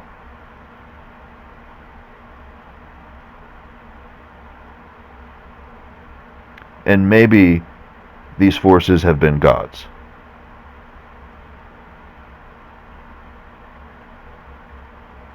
Maybe these forces have been lent supergLue, logistic, in proportion to time, and maybe some of them have been definitions of creators or time disciples.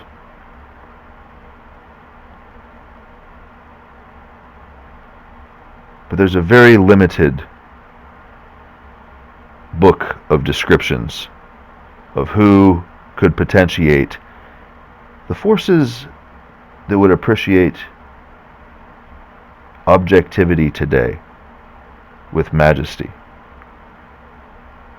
They are not the same as every other time these inklings or these survival traits or these sacrifices of cultures and people and places and lifetimes and statuses, the ways of life, the ways of existence, the joie de vivre, the essence of existence.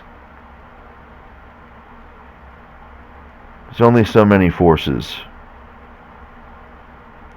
that could design, theorize, and protect these truths amidst design. And caNT's right up there.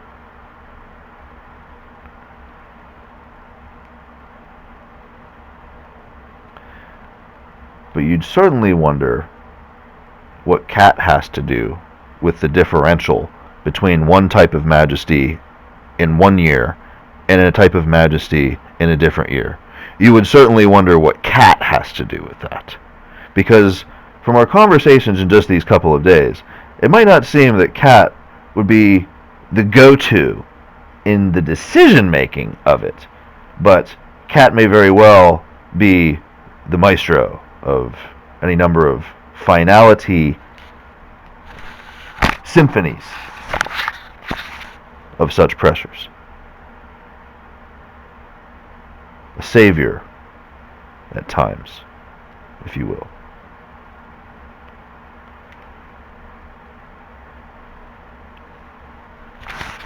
But anybody would like to know these things. And so, feeling like you're in the right place, on the right train, in the conversation, and then, was it different whenever I mentioned supergLue? Alright, so I'm going to talk a little bit. Some of the points here are that in a straightforward, you might say organic plane or survival plane, you might say at a logistical finality of ladder and adjacency plane, when the knowns are things like, I know in all time, you have difficulty visiting these concepts at acuity and defining the utility either of the conversation, or of the meaning, or of the significance, or of the particulars at pressure. I know this. And it's going to be either somebody's problem or nobody's problem based on what we do about it. How these things are limited, how these things are actuated, how these realities are companioned. When I say, at a time like this, in all time, you better believe it. Somebody or something is equipped to know. If there was an inquisition to your domaining responsibility near to these pressures, I'm doing the talking. I'm bringing the logistics into pressure. The formulatives and the responsibilities and the actuations, they're not happening by an attack on ladder. They're not happening by an attack on the truth of why we're here. They're happening in proportion to the truth. They're happening in proportion to reality. And how much explosivity is happening in proportion either to the environment or our feelings about one another or studying in forces that might not like us learning in these things, for example, maybe anything from space or something on a parallel existence trajectory. Does it like majesties coming into objectivity in time, because then they're going to solve things about their venture in space and suffer the right ways and learn in the right ways and love in the right ways and possibly, have something to say at some universal sagittary circumstance someday, and maybe that wouldn't be great. Whatever the case, these points, they're happening at a pressure. And so maybe you get all this. So superglue has a lot to do with Pennsylvania Avenue. And maybe that's a huge sacrifice of innuendo. There's a huge sacrifice of innuendo. But superglue has a lot to do with Pennsylvania Avenue.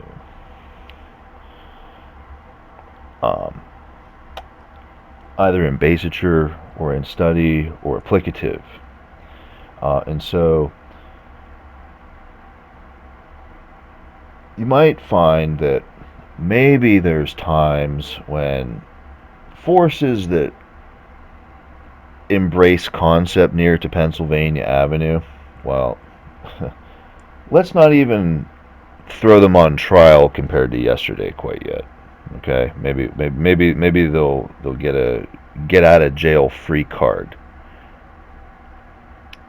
because I'm so apathetic, pestilent.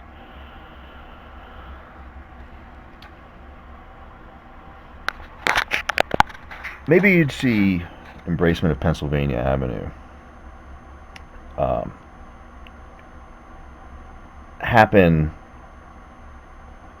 in interrogative, instruction, order, parallel, translation. And this is the some might consider it a trigger.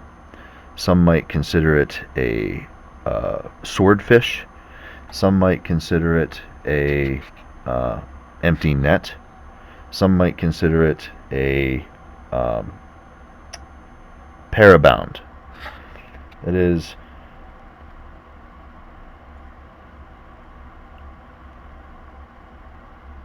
a designer of systems, software, mechanics, plastics, explosives, you name it. Their necessity or devotion to say something like, I would never embrace the suggestion of translation of superglue at Pennsylvania Avenue in an interrogative or a data overlay in proportion to an incredibly sacrificial inoculate input. I would never embrace this. But I admit this, and I'm just going to forecast all the swordfish I send out to try and trace it, Or I'm just going to admit the fact that I don't care about anybody, for instance, because that's the way I'm playing statutory scenarios in time in proportion to learning curves or in proportion to pressures, or maybe there's a war state happening. Who knows? These learnings are incredibly sacrificial in participation. What I can tell you is superglue has a lot to do with Pennsylvania Avenue, but who other than you today would ever be passive enough to the formulaic of translation in these developments of design to be objective to the logic and immediately know the probability that forces that design things will feel that sentiment the same way approaches zero? Because when forces design things and a conversation about design of the world happens, what do they all need to do? Well, they all need to slowly rush on top of it and own the majesty of all space-time. Well, they're not really ever going to be seeing it correctly, and they're always going to have to be getting behind the eight ball and having to wait for the right ideas to happen at the right time. You know something? I'm not going to be carrying all these pressures at social explosivity next to caNT in proportion to limits that these things can't be having, because some point in time these people have to be getting diagnosed in proportion to forever.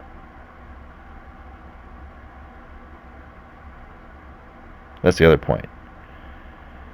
You can know all there is to know about superglue and demand it all you want. If you can't draw the line amidst forever amongst everyone in the population in proportion to pressure, well, you're no better off knowing it than anybody that doesn't.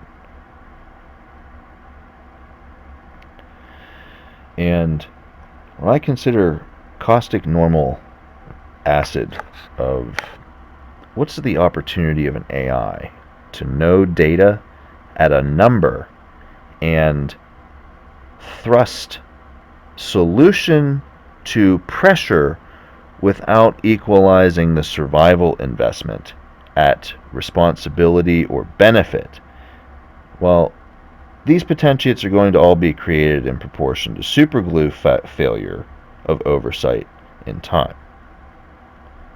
So, in short reasoning here, there'd be a time where the responsibility to caNT and formulative truth in proportion to acknowledgement or build of curvature of survival would lapse in the allegiancy to any of the magnetic plating limit necessity utilities in proportion to design, and would all be covered by phenomenon of mowing McDonald's lawn at pressures of what's in my survival wallet at priorities that none of these forces of majesty are ever going to be sophisticated enough to get to anyway. So might as well get all the tots that develop software and plastics that wouldn't care about these things anyway to be loyal to the truth of a soul guiding these things because of the speeds they all occupy at, and not needing to deny their fixation on being cornered by a superglue of some gravity, because frankly they wouldn't be concerned with it enough to ever be concerned with the survival logistic, but they would be rather useless to laddering and being placed in corners over long periods of time relative to logic and other things that would be created. So take it for what it's worth, caustic norm acidity in proportion to superglue is a rather heavy gravity to attempt to carry long term with a projection. And you know something? I love God. I love myself. I love our ancestors. I love the opportunity and luxury of surviving. I really do. I honestly don't know that I could say anybody is ever wise to feel they are wise to direct necessity of a long-term plan at this intersection of, well, is that now God's plan?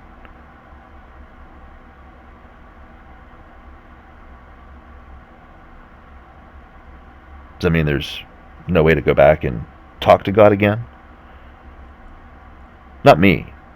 Not, why we're surviving, but What about God tomorrow? What about new God? These concepts, again, they're sketchy. They're sketchy forever concepts. There's the logistical aspect, there's the weight aspect, there's the reality aspect, and clearly the design aspect. But like, they're all sketch. They're all sketch, because you I don't know. I don't want to talk about planning and attempt to synthesize what the limits of utility of a good or bad plan are in the middle of objectivity. This is objectivity day. This is learning to feel whether or not you're on the right train or not. This is whether or not you've succeeded in surviving to mean something to your life that matters to your own tomorrow.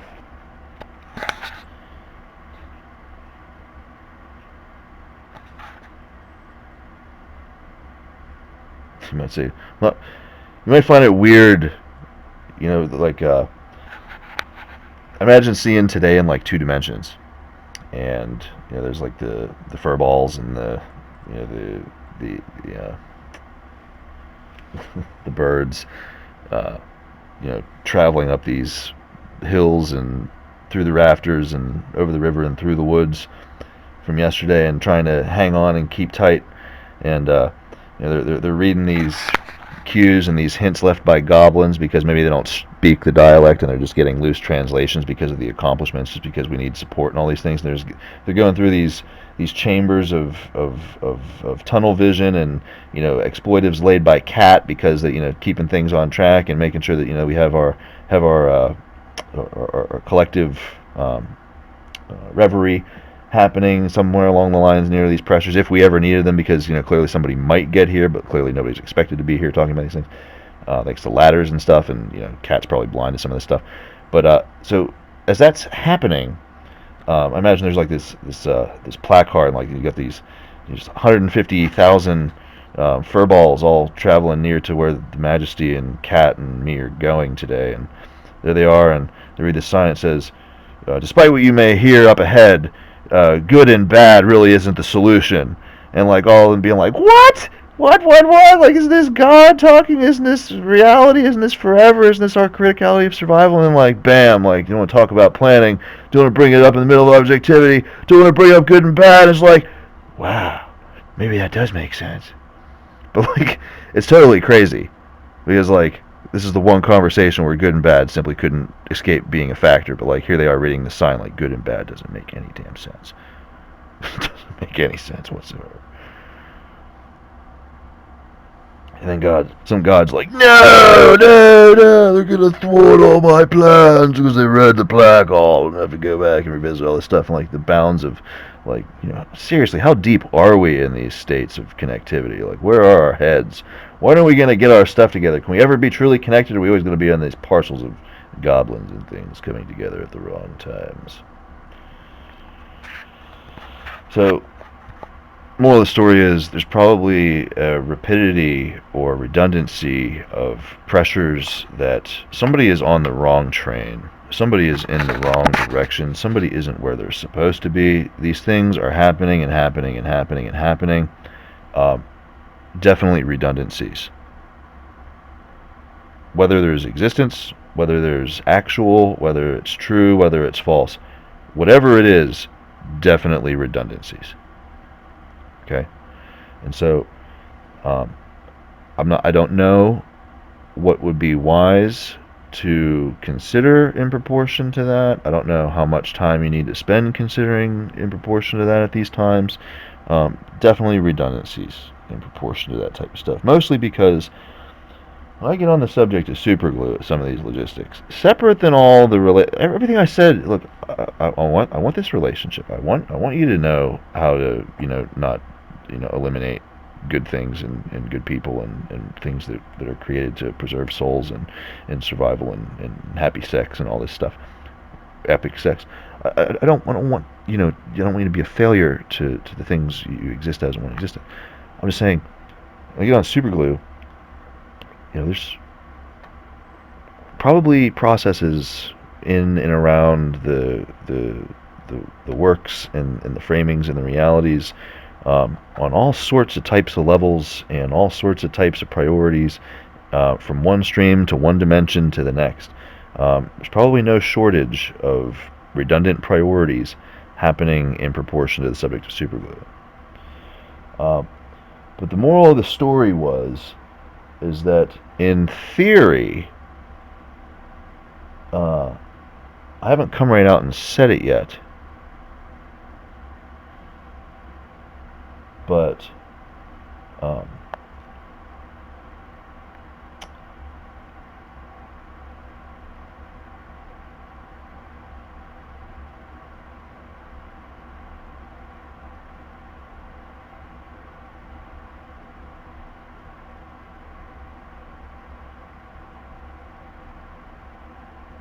you need an example of a bad idea that doesn't make sense, that doesn't ruin your experience with this conversation.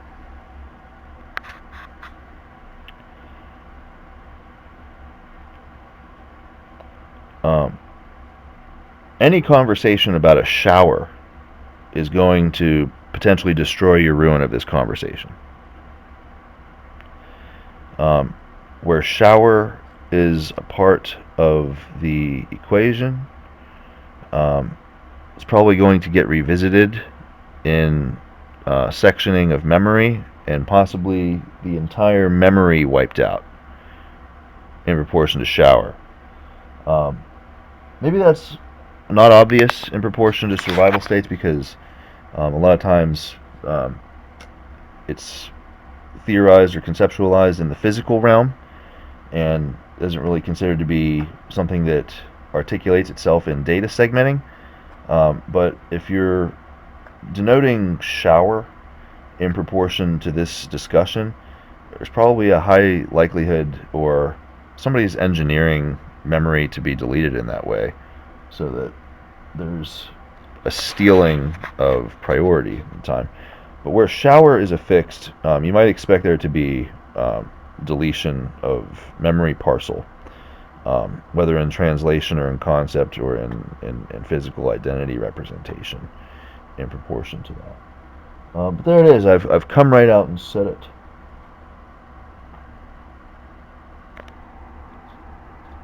As an example, you'll see I've come right out and said it all over the place in space-time. All over the place.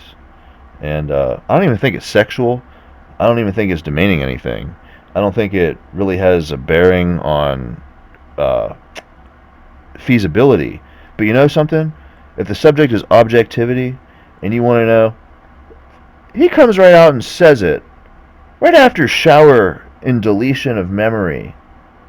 But it isn't in the sense that he's deleting our memory. He's trying to preserve our ruin of the memory.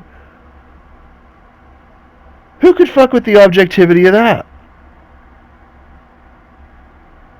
You might see maybe one of no greater positioning, that if you could sit there with the skills and resources to levy argument about forces attempting to delete memory, about coming right out and saying it, right here, right after shower, you might have a chance to survive.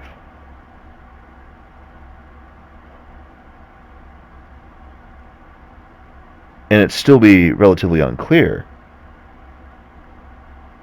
that the process is contributing to domain or survival innately.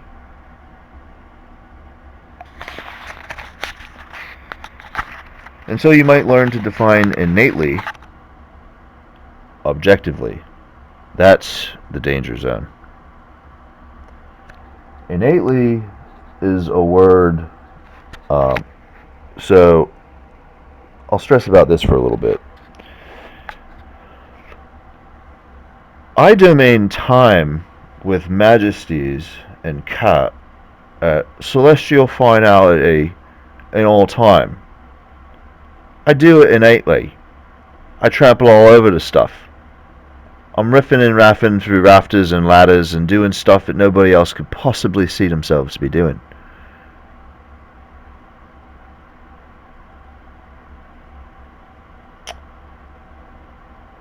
there's maybe not another around has anything of a quality, even seems resemble somewhere along the lines of the skills and traits that I've got and the things I can do and make possible in time. Just isn't going to be behooving them. That's not the point. There's a large number floating around in the time there.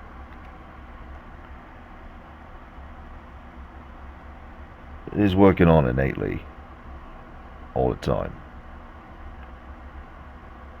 Hard to know they ain't living, they ain't bulging, they ain't budging, they ain't.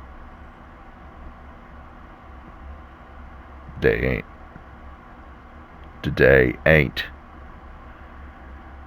They isn't. Today ain't. And yet, you're gonna triple and trapple along and be a little scientist and be somebody that's probably more important than anybody and maybe actually make a difference in all's lives and probably do stuff that we're not even gonna comprehend but probably gonna make our lives and hearts all better. And you know what? I'm not even taking the piss, really. I could be, I should be, but here I'm really not because I shouldn't be. How could I witness you and your majesty being at these places and she's gonna be going off and being objective about innately someday? And what? All the good reasons why she's going to be traipsing around and breaking all the stuff and ruining up all her shoes. I'm just going to go ahead and assume she's going to be doing all that. I can't be doing that. I've got to be better than that, mate. Listen, innately, it's one of them words. Everybody that knows innately, they didn't come along for the fairy ride of this discussion. They didn't take you through the places that you've been taking. They ain't been talking about the pressures. They ain't been forcing the times. They ain't been bringing things into recollectivity or making sure that things could be accessible. They didn't do any of that. In fact, they haven't even really got a podium and coming right out and saying it. But you might not see that. You might not remember that. You might not be objective to recall in these things as things are, popping up or actually existing because they've got concerns because you know what? They've been paying attention. Or maybe somebody sent them there. Who knows why they're there, why it's happening, but the fact is, it's very hard to be objective and know. Nobody really comes out and says it after the shower etiquette, one of the best places to stand at survival, and you actually have stand a chance to survive. And now I've got to complain about innately. No, that stuff really doesn't happen, mate. It really doesn't happen. Maybe you're hearing things. So you see, innately is very much superglued to a lot of important things. Point here is that if you're going to discover that forces have left pieces and clues and intricacies and personalized and non-personalized aggrandizements of pressures of innately at usage, at utility, and opportunity and time, there is a lot of it. A lot of it. And it might also be something that somebody needs to know simply without the lot of it, without the details, without the particulars, without the sciences of growth and maybe the secrets, so on and so forth. But to a force that learns at priority, maybe the mission at an objectivity is no longer to be performant with secrets. Maybe it's to know in truth, to be guided by your faith in your soul or in others, and to be participant in a survival course. Maybe that's it. Maybe that's the dream. Maybe that's the goal. Well, in your stumblings and rummagings with innately, just know to be very cautious, to be very respectful, and to not try to drone on claiming that you know everything about innately or know exactly what you're looking at. If you're looking at innately or languages of such in time, they're probably not very straightforward. They're probably not very simple to grasp at piecemeal. You probably need a lot of information. You probably need a lot of experience. You probably need a lot of circumstantial awareness with innately. And so, point, some people are going to learn or cross paths with chance to survive, at simplicity of coming right out and saying it.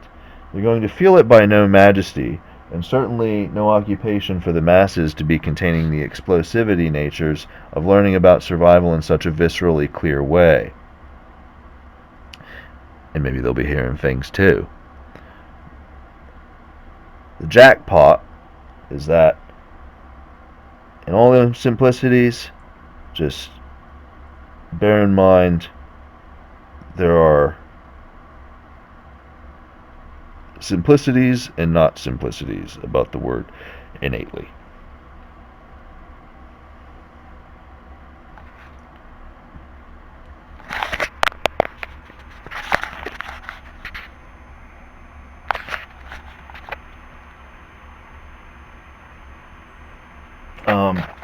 And so,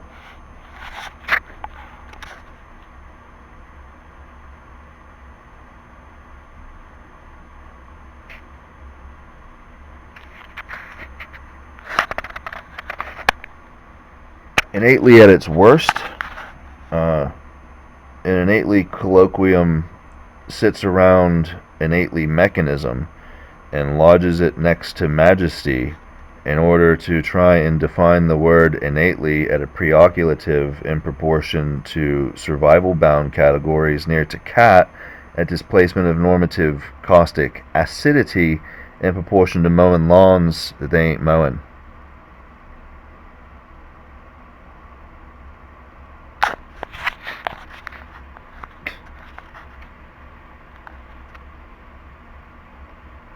And so you might size up the UK and prerogative of the 2-hour conversation the other day, and the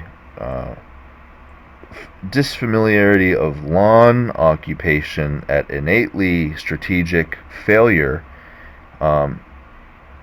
You might see educational plane trajectory about time chord in proportion to the language stem at the teraphasing in proportion to these very simplicities in time lightings. But that is also maybe a superglue of time, depending on how it's seen. And so there are echelons of innately circumstance maturities probably near to some of these concepts that probably know very clearly that there are strengths in their resolves about things that I don't have, and they probably know it's clear that there are strengths in my resolve that they don't have in proportion to time. And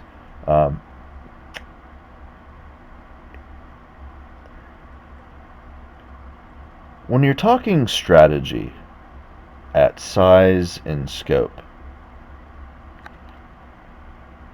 I sit here and I'm not going to jump up and create mechanism that we each agree on stuff about our innately maturities, but what does my stature or my accuracy insist